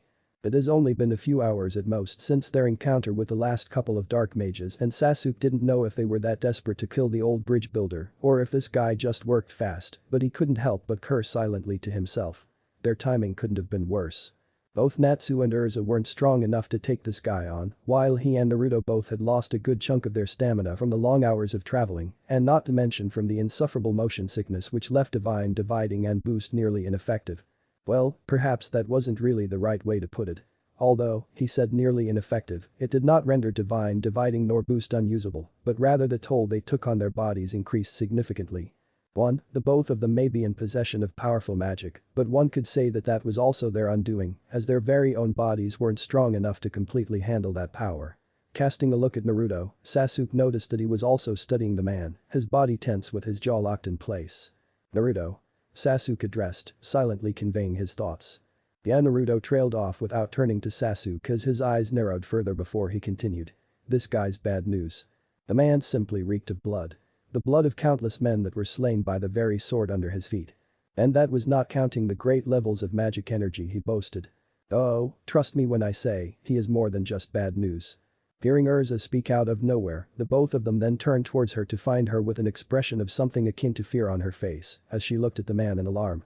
What are you talking about, Urza? Naruto asked, getting the feeling that he was not going to like what she was going to tell them.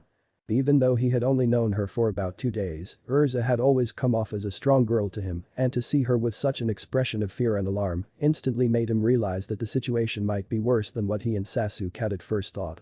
Zabuza Mamachi. Urza started after a while without taking her eyes off of the man. Widely known as the demon of the hidden mist. He is an S-class dark mage who also happens to be one of the 7 swordsmen of the mist. Hidden mist. 7 swordsmen. Naruto and Sasuke asked respectively, choosing to disregard the demon part, knowing that it was most likely some sort of title to the man, as they both eyed Urza in slight curiosity, while the man, Zabuza Mamachi, didn't seem to have the intention of interrupting their little information sharing time. The Hidden Mist used to be one of the most prominent as well as one of the most powerful dark guilds in the whole continent. While the 7 swordsmen were a group of 7 S-class dark mages belonging to the guild, each of whom wielded one of the 7 blades of mist. However, some time ago a large-scale internal conflict broke out within the guild, which ultimately resulted in the guild's destruction from the inside. Urza finished her explanation, earning near incredulous looks from the two. So they were up against someone who used to be a part of an elite group of S-class mages from one of the continent's best. And wasn't Fairy Tail only just the best in Fiori country? That's what a sobering thought indeed. Naruto casted another look at Zabuza to find that he still has yet to even make a move. Well, he certainly looked like he didn't feel threatened by them in the least. He then once more turned to Urza when he heard her continue. As one of the 7 swordsmen, he wields the executioner's blade. Urza started again as her gaze drifted off towards the sword the man was standing on. Kubikarumj. Her gaze then once more trailed back to the man, and she couldn't help but gulp, unnerved by the impassive look he was giving her. However, what is the most unnerving thing about this man is what he did to get into the guild. What he did? Sasuke trailed off as he raised an eyebrow at Urza. Yes. Urza nodded as she recalled reading about the incident when she had been researching about famous and powerful swordsmen. You see, Hidden Mist used to have this special entrance exam for those who wanted to get into it. Urza spoke as she nearly spat out the special entrance exam part like it was some kind of abomination that should have never existed.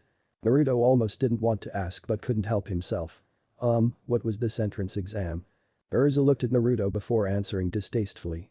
In order to get into the Hidden Mist you had to kill and then bring them the head of a mage from the guild you used to be a part of, which was also how the guild earned its other name, the Bloody Mist.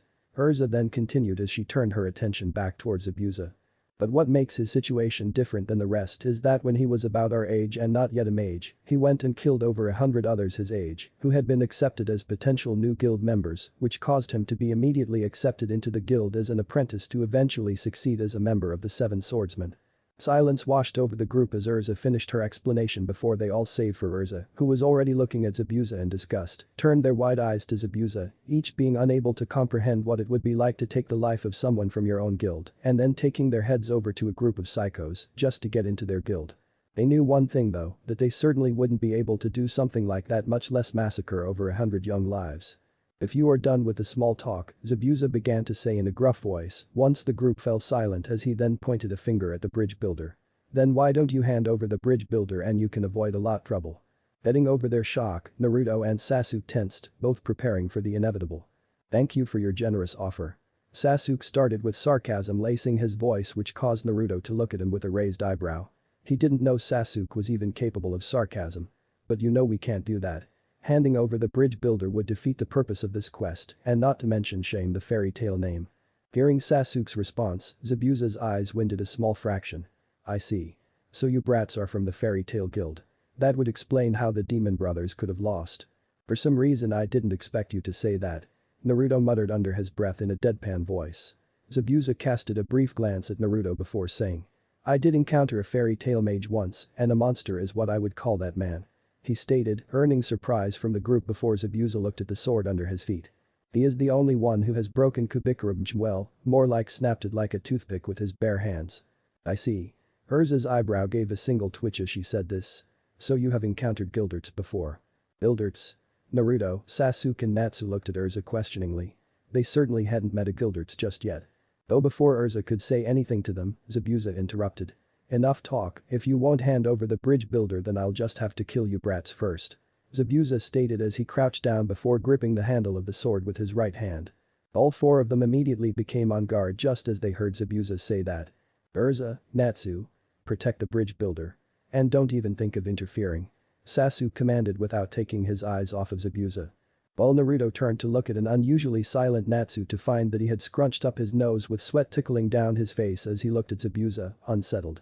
He didn't even need to guess what Natsu was so unnerved about. Considering he was a dragon slayer too, Natsu could also smell the disturbingly intense odor of blood coming from man and from all over the sword, and while he and Sasuke could deal with it as the experience wasn't exactly new to them, Natsu on the other hand was still just a kid and definitely not used to the unpleasant odor of decayed blood. Meanwhile, Urza nodded her head in agreement as she went and stood protectively in front of the bridge builder as she drew her sword with Natsu following after her. Gulping once, he raised his fists, ready to ignite them at a moment's notice. On the other hand, Sasuke and Naruto also took their stances a few meters in front of the group before Naruto muttered a quiet boost to himself, which was only heard by Sasuke, who turned his Sharingan eyes over to him and took notice of the slight pulse that came from Naruto's red magical aura that was only visible to his eyes alone. Don't push yourself, Naruto. Sasuke commented once he took notice of Naruto using his boost right before even the fight began. You know we can't take it easy, Sasuke. Not with this one. Naruto replied back seriously as he mentally kept track of the countdown till his next boost. He knew he had to be careful though. Besides, as long as we don't overdo it, it should be fine. Sasuke didn't say anything back, but that was exactly what he was afraid of. He knew that if they were to make it out of this situation with their lives, they were going to have to overdo it. He resisted the urge to sigh. He was not going to like his condition tomorrow, forget that, he knew he was not going to like his condition when this fight was over. Though he did not get to ponder on the subject anymore when Naruto spoke out again. Here he comes. Naruto tensed as he took notice of Zabuza about to make his move, while Naruto mentally called out boost once his 10 seconds were up. However, despite being on full alert, neither Naruto nor Sasuke could even react when Zabuza did make his move because he simply disappeared along with his sword. When he reappeared instantly afterwards, right within the space between Urza and Natsu and the bridge builder, Zabuza slowly stood up straight and brought up his sword, ready to strike Natsu and Urza down, both of whom only just realizing what had happened, slowly and shakily turned their heads towards Zabuza as beads of sweat rolled down their faces. Meanwhile, what the hell? Was the thought that ran through both Naruto and Sasuke's heads as they immediately turned towards Zabuza. Shunshin, Sasuke thought as in a flash of white, his dragon wings sprouted out from his back. He was so fast, I can't tell if that was a Shunshin or just his natural speed. Gritting his teeth in urgency, he immediately disappeared in a Shunshin of his own. Zabuza looked down at Urza and Natsu impassively before bringing down his sword almost leisurely. Though instead of flesh, the blade came into contact with a hard surface that it couldn't cut through. Zabuza had a slightly surprised look on his bandaged face as he looked at Sasuke blocking his Kubikurum with his left dragon-like wing which he surprisingly couldn't cut through, though before anything could be said to done, Naruto appeared in a Shunshin right above Sasuke, with a hand firmly planted over Sasuke's right shoulder as he raised his right leg before kicking Zabuza in the chest. The force of the kick was enough to send him back quite a distance before Zabuza felt his feet leave the ground and come to a stop above the surface of water, though instead of sinking, he merely stood there on top of the surface of lake. "Not bad," Zabuza commented, not even fazed. "For mere brats, I'll admit you two aren't half bad. And that was a nice kick." He made the last comment while briefly turning his gaze over to Naruto as he dusted his chest, causing Naruto to grit his teeth. "But you two are still just that. A couple of snot-nosed brats." After saying this he raised the index and middle fingers of both hands as he then raised his right arm over his head and positioned his left hand right in the middle of his chest. Naruto and Sasuke both tensed into their guards as they took notice of the glowing light blue magic circle that appeared right under Zabuza's feet and on top of the water before in a flash, it extended all over the surface of the lake and disappeared. At first nothing seemed to happen before the two perked up as they noticed a mist that started to form all around the area and in no time covered the entire area like a thick veil completely obscuring Zabuza from their senses. What in the Naruto started as he relaxed into his guard a bit and brought his arms near while his eyes darted around, looking for any sign of Zabuza. "The mist is getting thicker and thicker. I can't smell him anymore." Natsu commented for the first time as he looked at the mist in wonder, while also glad to be able to breathe again without the suffocating odor of blood. "The island of Nami is surrounded by the ocean, the swirling mists are ever present," Tazuna replied as he turned to Natsu. "Be careful you two. Zabuza is a master of silent killing and he will definitely use this mist to his advantage." Urza exclaimed to the two as she tightened her stance in front of Tazuna. "That's not it. This is no natural mist," Sasuke stated as the tomo of his eyes spun at a fast pace. "Don't let your guard down, Naruto, this mist seems to have some sort of blocking effect." "I know that much," Naruto replied despite the situation almost tauntingly. "Even with your pink eyes, I am the better sensor between the two of us. I can tell that this mist is Zabuza's spell and not a natural one." Naruto finished as he gripped his left wrist with his right hand before from the palm of his left hand, a long and slightly thick stick with a pointy end came out.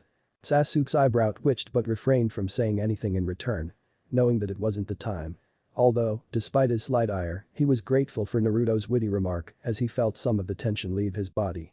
8 points. Suddenly, Zabuza's voice rang from all around them before they all felt the chilling feeling of bloodlust wash over them all. Larynx, spine, lungs, liver, jugular, subclavian artery, kidneys, heart, now, which shall be my attack point? This killing intent. Naruto thought as he felt the familiar feeling of bloodlust. Not good. Sasuke and I are fine because of Sasuke's light of purification and my Mokuton. The life magic with the aura of life negating the intent of death, while Sasuke's light of purification generally provides him immunity to anything that is impure but Naruto turned to look at the other three to find them all frozen up. The others aren't doing so good, especially Naruto turned to a completely shaken up Urza whose sword appeared to be inching towards her own throat. "Urza?" Naruto called out causing her to freeze momentarily before slowly looking towards him. Brown orbs filled with fear met pools of bright blue filled with warmth before Naruto closed his eyes as he smiled brightly at her. "Don't be afraid. I won't let anything happen to you," he stated with conviction as the aura of life from his Mokuton spread all over to the other three and covered them like a blanket. Gasping as the grip on her sword promptly loosened with the tip hitting the ground while she took fast, uneven breaths, finally regaining the ability to breathe again. "Are you alright?" Naruto inquired as he gave her a slightly worried frown. "Yes." Urza finally managed as she took a deep breath before offering Naruto a small grateful smile. "I'm fine. Thank you, Naruto." Naruto gave her another grin in response before turning to Sasuke and his face turned serious again. Nodding to each other, they immediately released simultaneous bursts of their magic energies, which blew away the mist surrounding them. However, the moment it cleared, Zabuza appeared directed behind Naruto. A bold claim. I'd like to see you follow through with it. With that he swung his sword at Naruto. Spinning on the heel of his right foot to face Zabuza, Naruto leaned back to avoid the swing. Slow. Which means. Closing the distance between them in one leap, Naruto stabbed Zabuza with a stick in his hand. Mokuten. Sashiki no Jutsu. He called out before branches, the size of Zabuza's arms, sprouted out from all over his upper torso. Although instead of blood, water dripped from his wounds before Zabuza burst into water. Sorry but, Naruto stared as he dropped the stick that had split into multiple branches. Cloning techniques are one of my specialties. You can't fool me with them. Just as he said this, another Zabuza appeared behind him, and unlike before, this time, he noticed him a little too late. This Zabuza didn't say anything as he swung his sword at Naruto, who didn't have the time to dodge.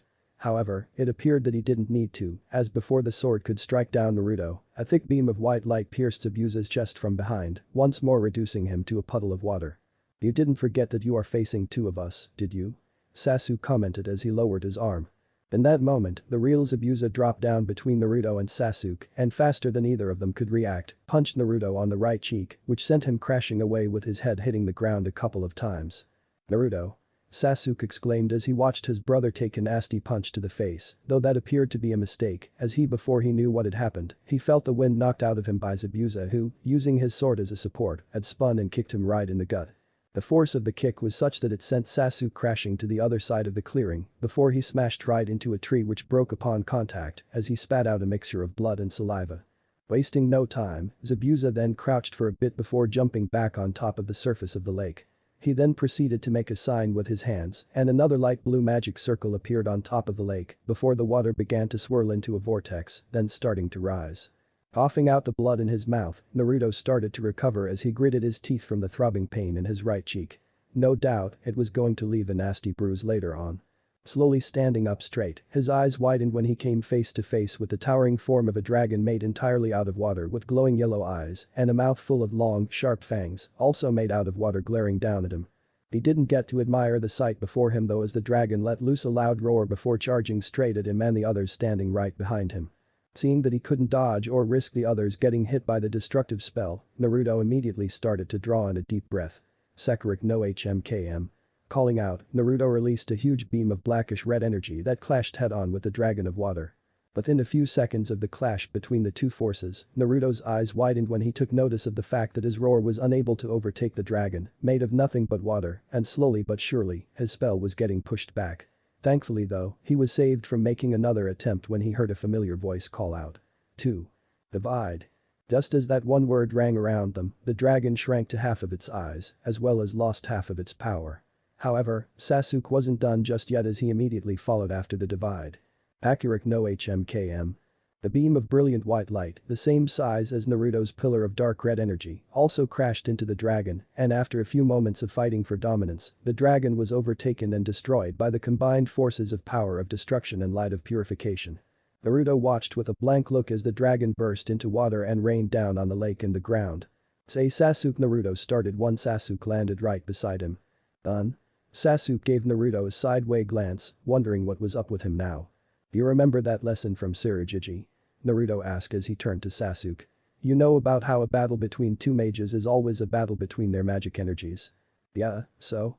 Sasuke couldn't help but wonder exactly where was Naruto going with this. Of course, I didn't believe him at first as I thought that in a fight, the mage with the coolest magic wins, but Naruto trailed off as he looked towards where the water dragon previous stood and thought back to how his power of destruction was stopped by something other than the light of purification. I think now I understand what he meant. Sasuke grunted. Of course. No matter what magic you possess, if your own magic energy is weaker than your opponent's, then no matter what spell you use, it will fall short, and don't forget we're up against an S-class mage whose experience alone amounts to the years you and I have been alive. Don't let it bother you. Even though he said this, Sasuke did understood where Naruto was coming from. Both of them took great pride in their magic, as well as their position as the Netenrik, and to see their prided magic fall short against simple water was a harsh blow to their prides. Although he understood. It wasn't that their magic was weaker than Zabuza's, no. They themselves were weak. And that was enforced by that fact that had he not taken the opportunity to touch Zabuza when he had been kicked, which had in turn allowed him to use Divide to cut the spell's power and speed in half, he wasn't certain that even with their combined roars, they would have been able to destroy the water dragon so easily. Sasuke gritted his teeth as Zabuza came to view, still standing over the lake, completely unfazed. Yes, they were weak, still far too weak. Anyways, Sasuke started again. Now is not the time to be worrying about this. All we have to do is make sure we live, then we can train even more to get stronger. He stated as he threw Naruto a sideways smirk. You got that right. Naruto replied, returning Sasuke's smirk with a grin of his own. Ha! Don't fall behind. Sasuke exclaimed one last time before with a flap of his wings, he flew towards Zabuza. As if. Naruto commented before a set of large dragon wings, almost completely identical to that of Sasuke's, burst out from his back. The only difference between their wings was the coloring, whereas the lower transparent light blue scales were a transparent light red with dark crimson upper scales, in contrast to the pure white upper scales of Sasuke's wings. Wasting no time, he immediately followed after Sasuke. Accurate no HMKM. Sasuke called out as he once more used his breath, though, instead of releasing a huge pillar of blinding white light, he released his breath in the form of a laser, using which he nearly cleaved Zabuza in half, if not for the fact that the demon of the hidden mist was far too experienced of a mage to let something like this hit him. Sakura Gnome Ken. Leaping away as he dodging the laser beam with expert ease, Zabuza immediately brought up his sword and using the flat side of the blade, blocked the destructive punch aimed at the back of his head before following up by spin-kicking Naruto at the back of the head, sending him crashing into the water. Wasting no time and hoping to grab Zabuza's attention to give Naruto the time to recover, Sasuke immediately brought both of his hands to his side and charged up his next spell before he once more brought his hands in front of him and released a ball of light into a number of scattering white beams. Holy Ray. Not moving out of the way of the trajectory of the attack nor blocking it, Zabuza instead rushed into the attack head-on as he danced through the relentless barrage of white beams before just as he neared Sasuke, he disappeared once more. Reading the path he took thanks to his Sharingan, Sasuke stopped his attack and immediately started to turn around just as Zabuza rose behind him and from out of the water. Just as Sasuke fully turned to Zabuza, he wasted no time in positioning his left wing over his left side as a shield. Once he took notice of Zabuza swinging at him, however, what he failed to realize was that against a mage of Zabuza's caliber, the same move will never work twice, and this was proven when just as the blade was inches away from making contact with Sasuke's wing. Zabuza flicked his wrist, turning the edge of the blade to the opposite direction before doing a complete spin around and coming at Sasuke from his exposed right side. Thanks to his Sharingan, Sasuke was able to see the sword coming at him, but he was in no way fast enough to dodge or block the attack. He could then do nothing but watch as the blade closed in on him almost agonizingly slow. Thankfully though, before the blade could cleave him in half, Sasuke felt someone grab the back of his collar before he was yanked backwards as the blade whizzed harmlessly in front of him, only grazing the front of his shirt in the process. Leaping back a safe distance away from Zabuza, Sasuke turned to the completely drenched Naruto standing beside him. Thanks. He thanked, taking deep breaths. That was too close.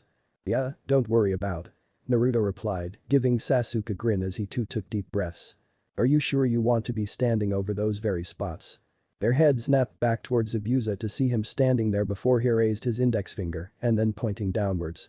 Confused but following Zabuza's finger and looking down at their feet, their eyes widened when there was a light blue magic circle right under both their feet.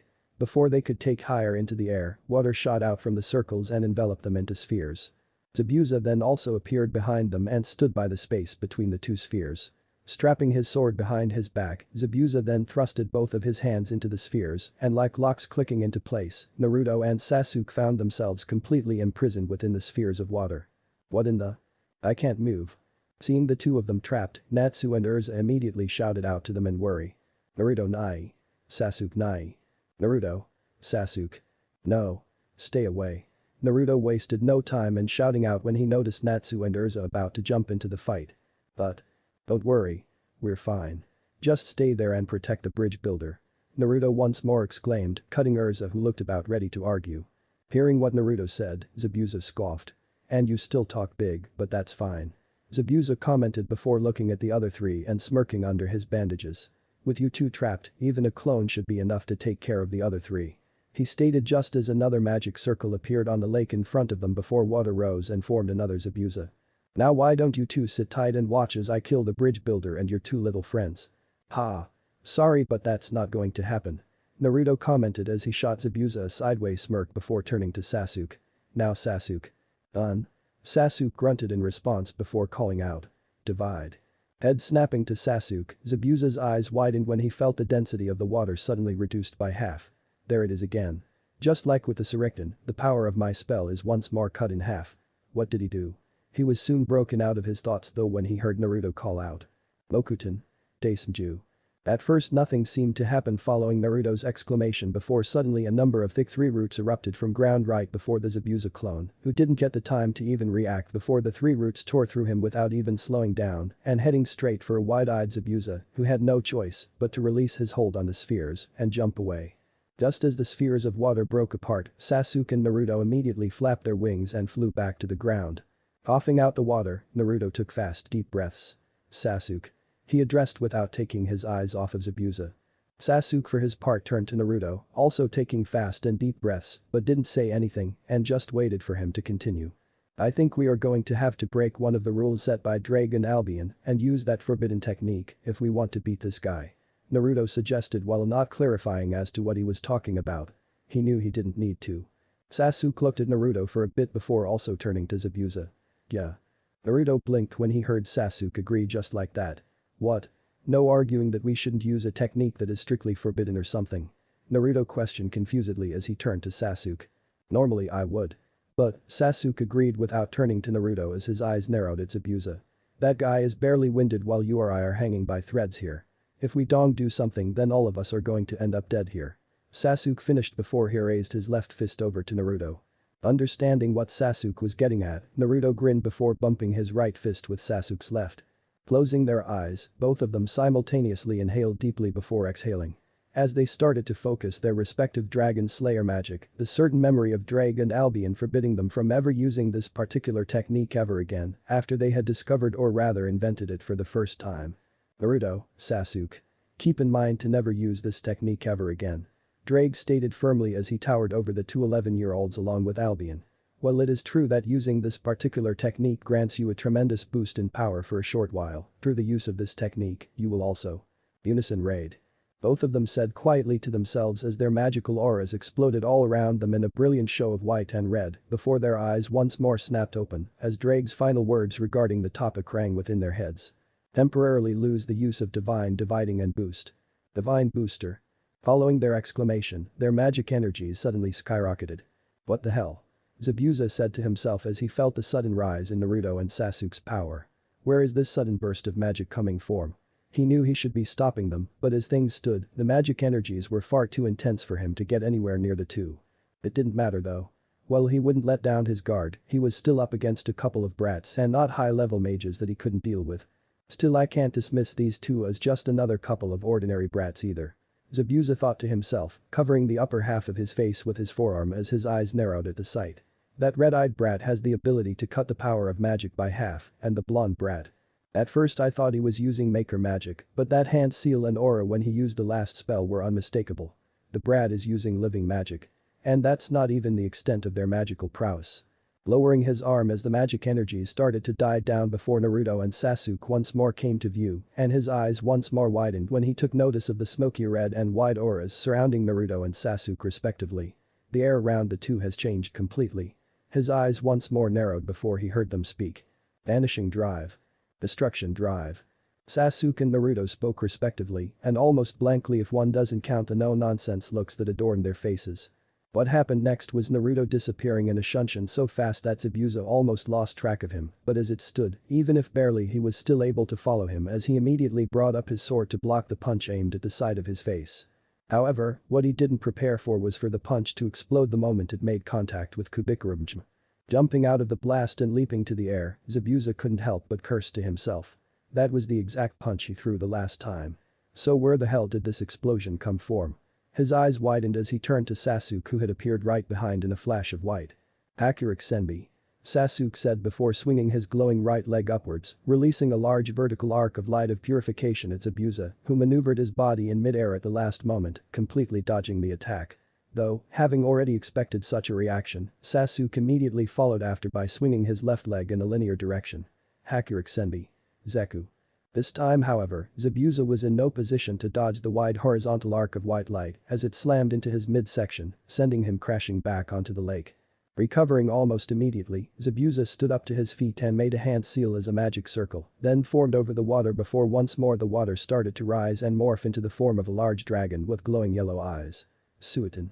Sarikton. He called out as the enormous dragon rushed towards its two prey with its mouth wide open. Naruto, instantly appearing in the dragon's path, raised his right index finger as red magic energy started to concentrate at the tip into a small orb. Dragon shot. He called out as the orb was then released into a huge beam that crashed into the dragon head-on. Though instead on either attack overtaking the other, the two started to cancel each other out as Naruto's dragon shot vaporized the dragon of water from head to tail, but in the end also got completely eaten in turn. Lowering his arm as the two attacks disappeared, Naruto's eyes widened in alarm as he turned his head to Zabuza, who had appeared right behind with his sword raised before swinging at Naruto, but got intercepted by Sasuke, who blocked the sword with what appeared to be a javelin made out of pure white light. Naruto then followed up by raising his right leg and going for a kick aimed at the side of Zabuza's head, causing Sasuke to jump back so as to not get caught up in the after effect. Though, just as Sasuke leaped away, Zabuza raised his left arm and blocked the kick but was still blown away by the following explosion. Flipping over in midair, Zabuza landed on his feet and made a hand seal. Suiton. Suiton. Calling out he spewed a large torrent of high-pressured water at the duo coming at him. Responding accordingly, Sasuke met the stream of water with his light javelin, splitting it cleanly in two in the process, before clashing his javelin with Zabuza's sword, and immediately Naruto followed after by coming at Zabuza with a kick aimed at his face, who dodged by moving his body to the side, which caused Sasuke to stumble and Naruto to pass harmlessly over them before Zabuza followed up by kneeing Sasuke clean at the side of his face. Recovering, Naruto and Sasuke immediately went for Zabuza again, as Sasuke raised his javelin to spear Zabuza in the stomach, while Naruto once more focused power in his right fist to deliver another one of his exploding punches to Zabuza's back. Not even fazed by the quick response, Zabuza expertly deflected Sasuke's thrust with his sword before delivering a devastating kick to Sasuke's stomach, this one much stronger than the previous one, which resulted in Sasuke getting sent crashing away before Zabuza wasted no time in deflecting Naruto blow with his forearm, then maneuvering his arm and elbowing Naruto in the face, almost shattering his nose in the process and also sending him crashing away. Gritting their teeth, the two quickly came to realize that even in drive, Zabuza was still far superior in close-quarter combat. Deciding it best to keep their distance, the two leaped away as Sasuke threw his javelin at Zabuza, who blocked with his sword, which proved to be a mistake when the javelin detonated into a dome of blinding white light that engulfed Zabuza.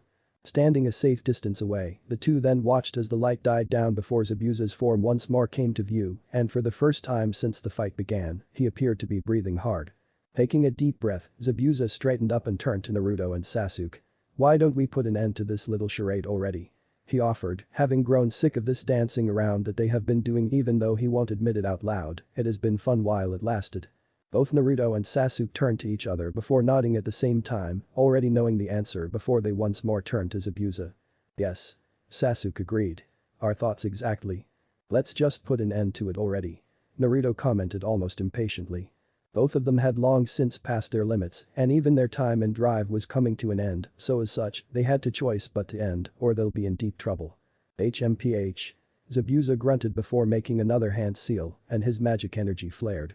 "That's what I thought." He already knew they were at their limit, and was also aware that if he dragged out the fight a little longer, they would be easy pickings, but considering how well the two have fought up to this point, his pride will never allow him to dishonor opponents he has come to acknowledge. The magic circle that formed then was unlike the previous ones, as it almost covered the entire lake before shrinking into itself and disappearing. At first nothing seemed to happen before the water from the entire lake began to shake violently, and soon the water from the entire lake started to extend over a large scale as it surged and rose up to several dozens of meters into the air. "Suiton. Daibakufu." Zabuza exclaimed, and like following an unsaid command, the water streamed down to the ground in one big cascade, much like a gigantic waterfall. Naruto and Sasuke's eyes widened as his mouths hanged open at the sheer magnitude of the attack. Recovering from his momentary shock, Sasuke immediately extended his palm in front of the incoming vortex of water. "Divide." However, nothing happened and Sasuke's eyes once more widened in alarm. "I have lost the use of divine dividing already." Sasuke. Turning his attention over to Naruto, he took notice of him biting into his right index and middle finger enough to draw blood. "After this, no doubt, I am going to be out for the count, so this will be my last attack." Naruto stated, pointing his index and middle fingers at the incoming force as he gripped his right wrist with his left hand. I'm leaving you to deliver the finish blow then. Sasuke's eyes widened when he took notice of the blood-red energy that merged with Naruto's blood and started to morph and spin like a razor surrounding Naruto's fingers. Naruto, don't tell me you are going to use that spell. Was he really going to use one of his secret yet forbidden techniques? Ha! Naruto merely grinned in response. He knew he wasn't supposed to be using this technique until he was ready. Heck, he couldn't even use this technique normally, but with the current situation, there really was no choice. The grip on his wrist then tightened as the condensed energy at his fingertips grew to almost the same size as himself, and he knew it was time to release it. Metsurukugai. He called out before discharging the attack. Gran Ray Zero. The resulting attack was one that was not unlike a dragon shot, and yet at the same time it could be considered completely different than dragon shot, for the speed, power and intensity of this attack were such that an ordinary dragon shot paled in comparison to. However, Naruto soon came to learn why he shouldn't be using a forbidden technique prematurely. Just as the Gran Ray Zero collided with the Suiton Daibakufu, it started to show signs of instability, and instead of vaporizing the cascade of water like Naruto had hoped, it detonated in itself into a resounding explosion of water and blood-red energy that all of them got caught into. Leaping out of the blast and to a safe distance into the air, Sasuke cursed to himself. He should have known it was a stupid idea to let Naruto use a Gran Ray Zero, even if he was in drive. Fortunately, the screw-up of a spell had also destroyed Zabuza's spell, with Zabuza himself have been caught up in the explosion, and he knew that not even someone of Zabuza's caliber can escape a blast of this magnitude unscathed, which provided him with a golden opportunity of taking out Zabuza while he was still recovering. Looking around at the water gathering into the lake once more, he searched for any sign for Naruto and Zabuza. It wasn't long before he found Zabuza and immediately turned to his direction. Gritting his teeth with clenched fists, he wasted no time in moving towards Zabuza. Naruto wouldn't die. Dragon Slayers were immune to their own elements, so the blast won't have much of an effect on him. The only thing that Naruto would have to worry about was the water, but he was resourceful enough to survive this. And he couldn't waste the opportunity that Naruto created. If he let Zabuza make his comeback, they won't be able to do anything. So all he could do was to have faith in Naruto while doing what he can do at this moment. Clenching his fists tighter, Sasuke's face hardened before he disappeared in a flash of white. Meanwhile, coughing out the water, Zabuza started to recover as he slowly got away from the tree he had crashed into. What the hell had just happened? He had not expected for the brats to use a blast that could disperse his spell. Heck, the blast had not only been powerful enough to destroy his spell, but also completely rattle even him. Shaking his head to rid himself of the pointless thoughts, Zabuza, using his sword as a support, started to get up, and that was when he heard the cry from above him. Akira Senga. Head snapping upwards, all Zabuza saw was a blinding flash of pure white before he felt what he thought was a beam hit him right on the chest. The force of the attack was enough for Zabuza to lose his footing and smash back onto the ground. Zabuza gritted his teeth. The intense feeling of scorching heat made him feeling like his skin and bones themselves were melting, though strangely, it did nothing to his skin, but rather the heat felt like it was burning away his strength. The feeling was completely different than having the power of his magic cut in half. The whole thing lasted for about 15 seconds before it finally came to a stop. Mustering up his strength to look up, Zabuza saw Sasuke drop a couple of meters away from him as his wings disappeared in a flash of white. It was at that moment that Naruto also appeared from out of the water as he clutched onto his steaming pink right hand while muttering something along the lines of never using a forbidden technique without being ready ever again before he came to stop right beside Sasuke, who gave a barely noticeable sigh of relief. The two then once more turned to Zabuza, who started to shakily move his hand towards his sword until suddenly his hand stopped right before it reached the handle of the sword. What is the world is this? Zabuza thought as he suddenly found his movements completely restricted while he eyed the glowing white mark that was slowly forming on his abdomen. Claw of the White Dragon. Hearing the voice, Zabuza turned his eyes to Sasuke standing over him. It is the brand of the White Dragon that takes away the movements of those branded with it. Sasuke started as he raised his index finger at Zabuza. Well, normally, this will never work on a mage of your power, but with me in drive and you still recovering from the previous attack, it will take even you a little over a minute to break free, and that's more than enough time for me to deal a finishing blow. Just as he finished, rays of white light started to gather around Sasuke's index finger. Looking at the now fully formed mark, Zabuza chuckled in response before looking at both Naruto and Sasuke fearlessly in the eyes before speaking. At the very least, tell me your names. Hearing the unusual request, Naruto and Sasuke looked at each other questioningly, wondering whether they should tell him or not. A moment of staring later, Naruto shrugged. He was no reason to not tell his name to an opponent before Sasuke nodded in return and both of them turned back to Zabuza. "Senju Naruto," Naruto said simply. "Uchiha Sasuke." And now Zabuza Mamachi, Sasuke addressed as the glow at his fingertip grew ever brighter. "This is the end." Just as he prepared to release his attack, out of nowhere 3 senbon needles struck Zabuza at the side of his neck. Eyes widening for a moment before they lost their light and slowly closed shut, Zabuza abruptly dropped to the ground, lifelessly. Meanwhile, Naruto and Sasuke looked at the sight before them in shock. Neither knowing what had just happened. "You're right. It is the end for him." Head snapping towards the sudden voice, they saw the figure standing on top of the branch of the tree right in front of them, judging by the scent a male and only about a couple of years older than themselves. He was of average height with a slender build and was dressed in a pinstriped outfit which stopped at his knees. Over this he wore a green haori with white rims, along with a brown sash with a fringe trail wrapped around his waist twice. He also wore light brown sandals with straps in the same color as his kimono and nail polish on his fingernails and toenails in matching blue-green color. He had long hair that was gathered in a white bun holder, with 2 bangs framing his face, bound with metal hair cuffs at the ends. While his face was hidden by a white mask with thin curved eye holes and a red wavy design in place of the mouth, as well as some kind of symbol etched at the top. Silently studying figure, both Naruto and Sasuke narrowed their eyes while the same thought ran through their heads. Where did he come from? Putting that aside for now and seeing as how the figure didn't seem to mean them any harm, Sasuke stopped studying him and went over to Zabuza's unmoving body. He could already tell from the disappearance of his mark that Zabuza was out of it. "Naruto Nai. Sasuke Nai."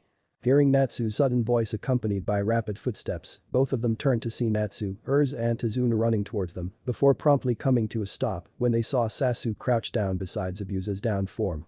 There was silence for a moment before Urza asked a bit shakily. "Is he?" Sasuke gazed at her for a bit before once more turning his attention to Zabuza's body and putting his fingers on Zabuza's wrist and answering. "I can't feel a pulse."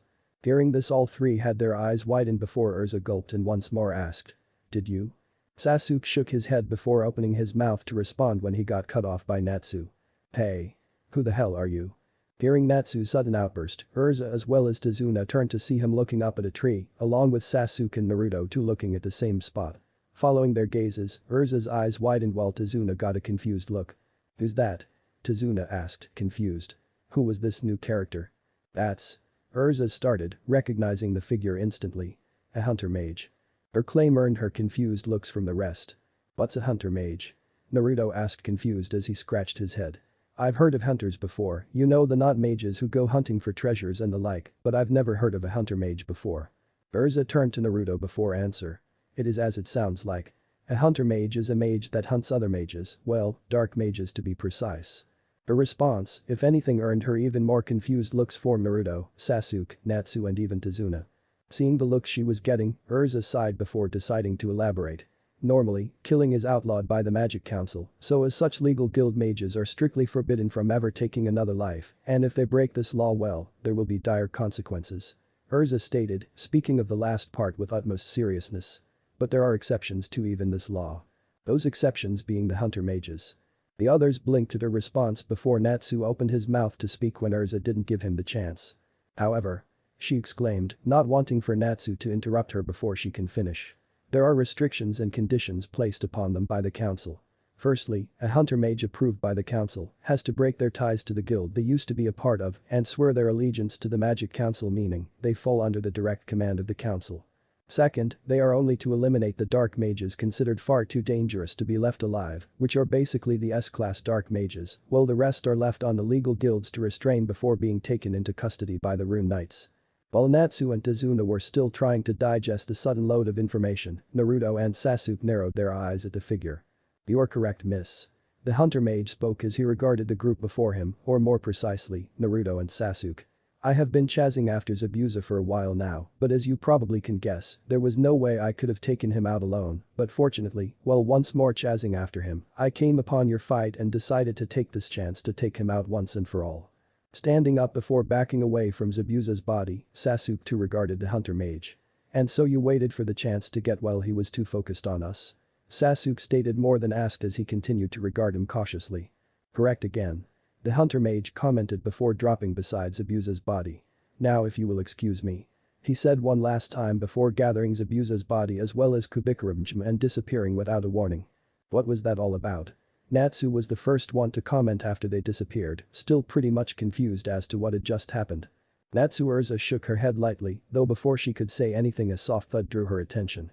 Turning her head towards the source along with Natsu and Tazuna, Urza noticed Naruto laying on the ground on his back, with his eyes closed as he panted hard, and though she hadn't noticed it before due to Naruto being completely soaked, he also seemed to be sweating pretty hard too. Turning her head towards the other one, she took notice that Naruto wasn't the only one, as Sasuke too was in the same condition as he sat there on the ground, with his head hung low and eyes closed as he too panted pretty badly while sweating all over. She immediately got worried. They seemed fine just moments ago, so what was going on? And she wasn't the only one as Natsu wasted no time in going over to his brothers and inquired if they were alright, but got no response in return as the two just continued to take ragged breaths. Walking over to the two with Tazuna in tow, she inquired of the two in concern. "Are you two alright?" For a moment neither said anything before turned his head slightly and opened one of his eyes, and she could clearly see the tiredness reflected with that single crystal-like orb. Mouth curling into a grin almost painfully, Naruto replied simply. "Nope."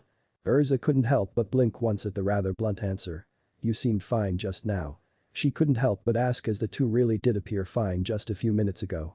This time though, it was Sasuke who answered as he opened his eyes to reveal two cold black orbs. "We weren't fine. We were just acting tough." Naruto finished after Sasuke as he gave Urza a shaky thumbs up, with his hand immediately dropping afterwards. Huh? Hearing this Natsu tilted his head to the side. What did they mean by acting tough? It seemed that Urza was thinking along the same lines when she worded Natsu's unasked question. "What do you mean by acting tough?" "Truth is," Sasuke started as he turned his head upwards while still breathing hard.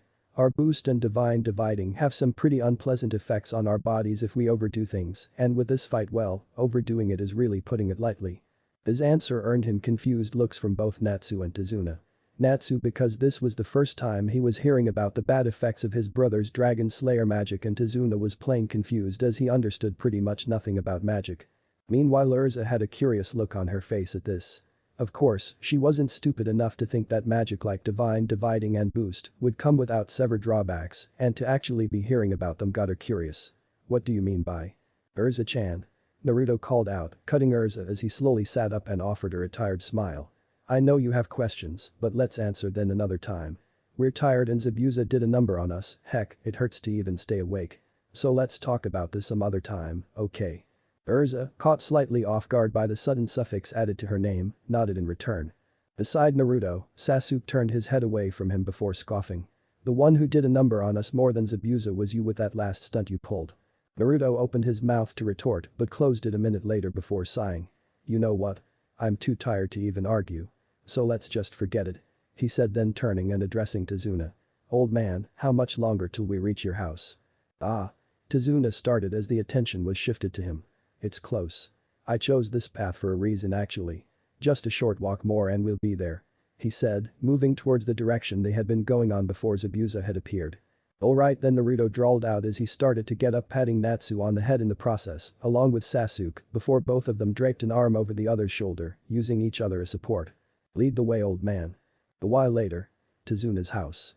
True to Tazuna's word, it hadn't taken the group long, at most maybe about a 10-minute walk before they had reached Tazuna's house. Naruto and Sasuke didn't agree. The walk had been long, painfully long. Although, that may be the pain speaking. And on top of that, here they were still waiting for like forever, while Tazuna knocked on the front door, never mind the fact that they have only been waiting for 2 minutes. "Tsunami?" Tazuna called out as he once more knocked on the door before a few moments later the group heard footsteps gradually getting louder till they came to a stop altogether before the door finally opened. Naruto and Sasuke couldn't help the sigh of relief that came from them. When the door fully opened, it revealed a woman with long blue-colored hair and black eyes, dressed in a knee-length blue skirt and a pink t-shirt with red outlines. The woman seemed to be cautious at first before her face immediately lit up when she saw Tazuna. "Father." Calling out, she hugged Tazuna. "I'm so relieved. You're back." "Yep. I'm back safe and sound," Tazuna replied, sounding pretty relieved himself. "And it's all thanks to these young mages." Letting go of his daughter, Tazuna turned to the others. Breaking out of the hug, she immediately bowed to the mages. "Thank you so very much for protecting my father. I am Tsunami, Tazuna's daughter. It's very nice to meet you," she introduced, getting similar responses from the group before Tazuna intervened. Now Tsunami. We don't want to keep them waiting outside. As you can see, they are not in a very good condition." Tazuna spoke as he pointed to Naruto and Sasuke. Oh. Tsunami started, bringing a hand to her mouth as she finally took notice of the injured duo leaning on each other. I'm so sorry for my rudeness. Please come in. She invited them in as she stepped aside, and the group of mages wasted no time entering. The moment they stepped into the moderate house, however, another voice caught their attention. Grandpa. Turning towards the source, the group saw a little boy with black hair and black eyes, no older than Natsu, standing there, looking at Tazuna while outright disregarding them. Inari. Tazuna exclaimed as his face lit up in happiness with the boy making his way over to him. Welcome home, Grandpa. The now named Inari greeted as he hugged Tazuna. The Tazuna returned the hug and ruffled his grandson's hair before gesturing towards the mages. Now Inari, say hi to these people. They're the mages who protected Grandpa. Instead of doing what his grandfather asked him of, Inari looked at the group for a moment before saying rather bluntly. But Grandpa, they are just going to die anyway. Ha. Naruto, Sasuke and Urza all deadpanned at that. The boy spoke as if he already knew they were going to be dead by the next morning. What was that? Natsu wasn't too happy about what he just heard, as evidenced by the fact that he was turning red while being close to bursting into an inferno. Who the hell does this spoiled brat thinks he is to say they were going to die? His big brother totally kicked Sabusa's ass, and this brat has the nerve to say they are going to die. Just who does he think he is kidding? Natsu's eyebrow twitched violently when he saw the brat rudely leaving the room, even ignoring his mother's reprimanding voice. Oh, there was no way he was going to let this one slide. Come back here and say that to my face, I dare you. Natsu demanded heatedly, ready to jump the boy. Though before he could take after the boy who just ignored Natsu like he wasn't there, Urza grabbed Natsu by the scarf before pulling him backwards and over to her, then bonking him on the head. Behave, Natsu. Reprimanding Natsu, Urza glared at him. Seeing that he couldn't go after the brat to beat him up, Natsu settled for crossing his arms and pouting. Well, Naruto stared with the same deadpan look before stating sarcastically as he watched Inari's back disappear. Isn't he just a ball of sunshine? Shaking her head at her son's rudeness, Tsunami bowed to the group. I am so sorry, Abu. Tsunami-san. Sasuke addressed, cutting her off. Please don't worry about it. Instead, we would like it if you would show us to a room where we can rest. Oh, but of course. Right this way. Tsunami said before leading the group upstairs and into a room there. She then went and took out 2 futon before rolling them out in the center of the room. Nodding at Tsunami in gratitude, the two let go of each other and walked over to the futon. Now if you will excuse us. Naruto muttered before promptly dropping on the futon on his back, and just like that the two were out like lights. Being the mother that she was, Tsunami couldn't help but shake her head before moving over to properly tuck the two in bed. However, just as she was about to pull the blanket over Sasuke's sleeping form, she paused, earning confused looks from Natsu and Urza. What's the matter, Tsunami-san? Urza inquired, wondering if something was wrong. Tsunami was silent for a moment before gently putting the blanket down around Sasuke's waist. Their injuries are worse than I thought. She said before moving Sasuke's kimono top to reveal the ugly bruise that was on his abdomen. And that wasn't all. There was also another bruise on his right cheek, as well as both of his hands along with the fingers were bruised, as if he had gripped something hard to the point of nearly drawing blood. There were also a number of large pink spots on his body and arms like he had been sprayed with scorching hot water. Looking to the other, she took notice that Naruto wasn't in a better condition either.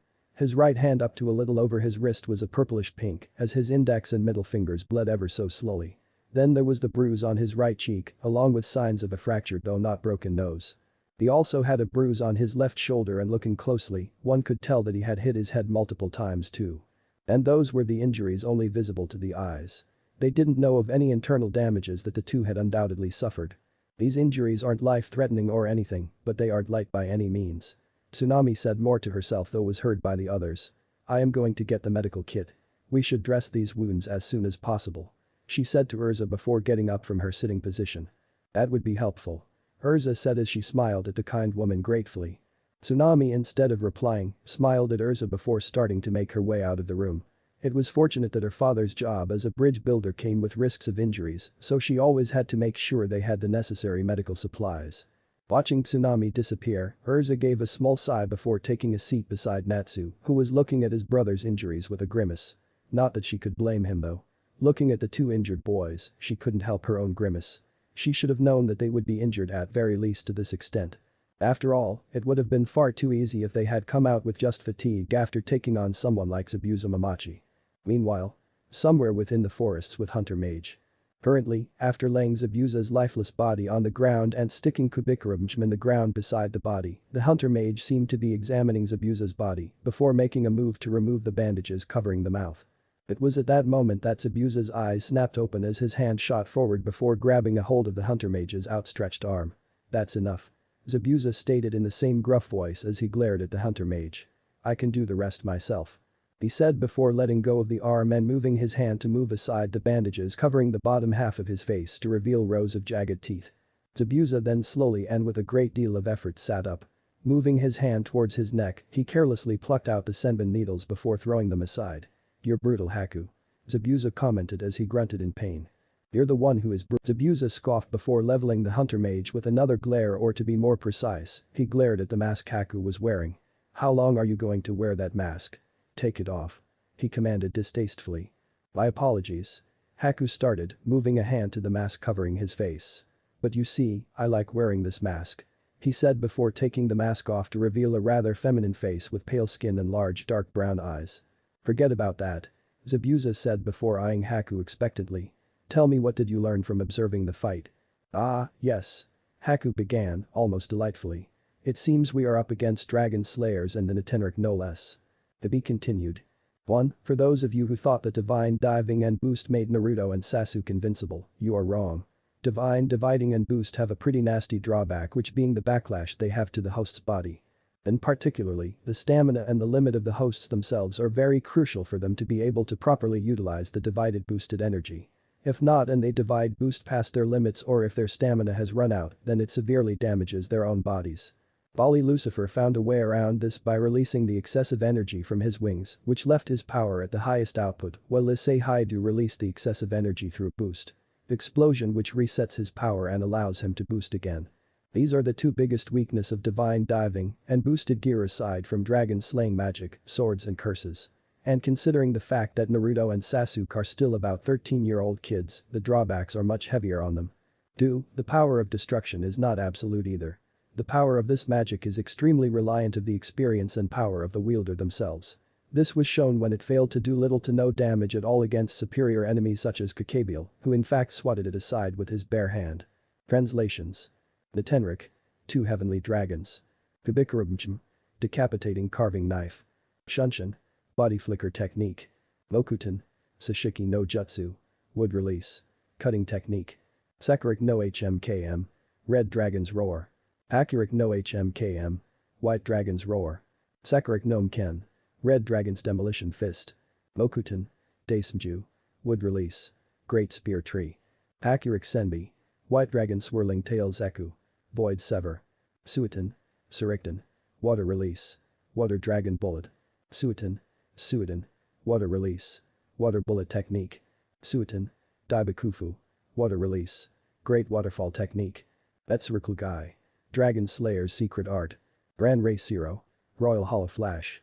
Akurik Senga. White Dragon Flash Fang. And? Well, this was long overdue. Originally, this was supposed to be posted last month, but I got so lazy that I couldn't make progress. But still, leaving that aside, what did you guys thought of the fight? This fight was honestly hard for me to figure out, as no matter how much I thought it over, there really was just no way for the two to beat Zabuza at their current levels, so after a lot of pondering, I decided to go with a traditional manga convenient power-up, which came in the form of the Divine Booster. Well, there really isn't much to say, so how did you guys like Naruto and Sasuke at their best? They gave everything they had in this fight, and I honestly can't help but think that things escalated really quickly. What if Naruto was Red Dragon in Fairy Tail? And thanks for watching my video till the end. If you enjoy this content, then do consider subscribing to my channel and leave a like if you guys need the next part. Comment down, and thanks for watching the video and see you guys next video.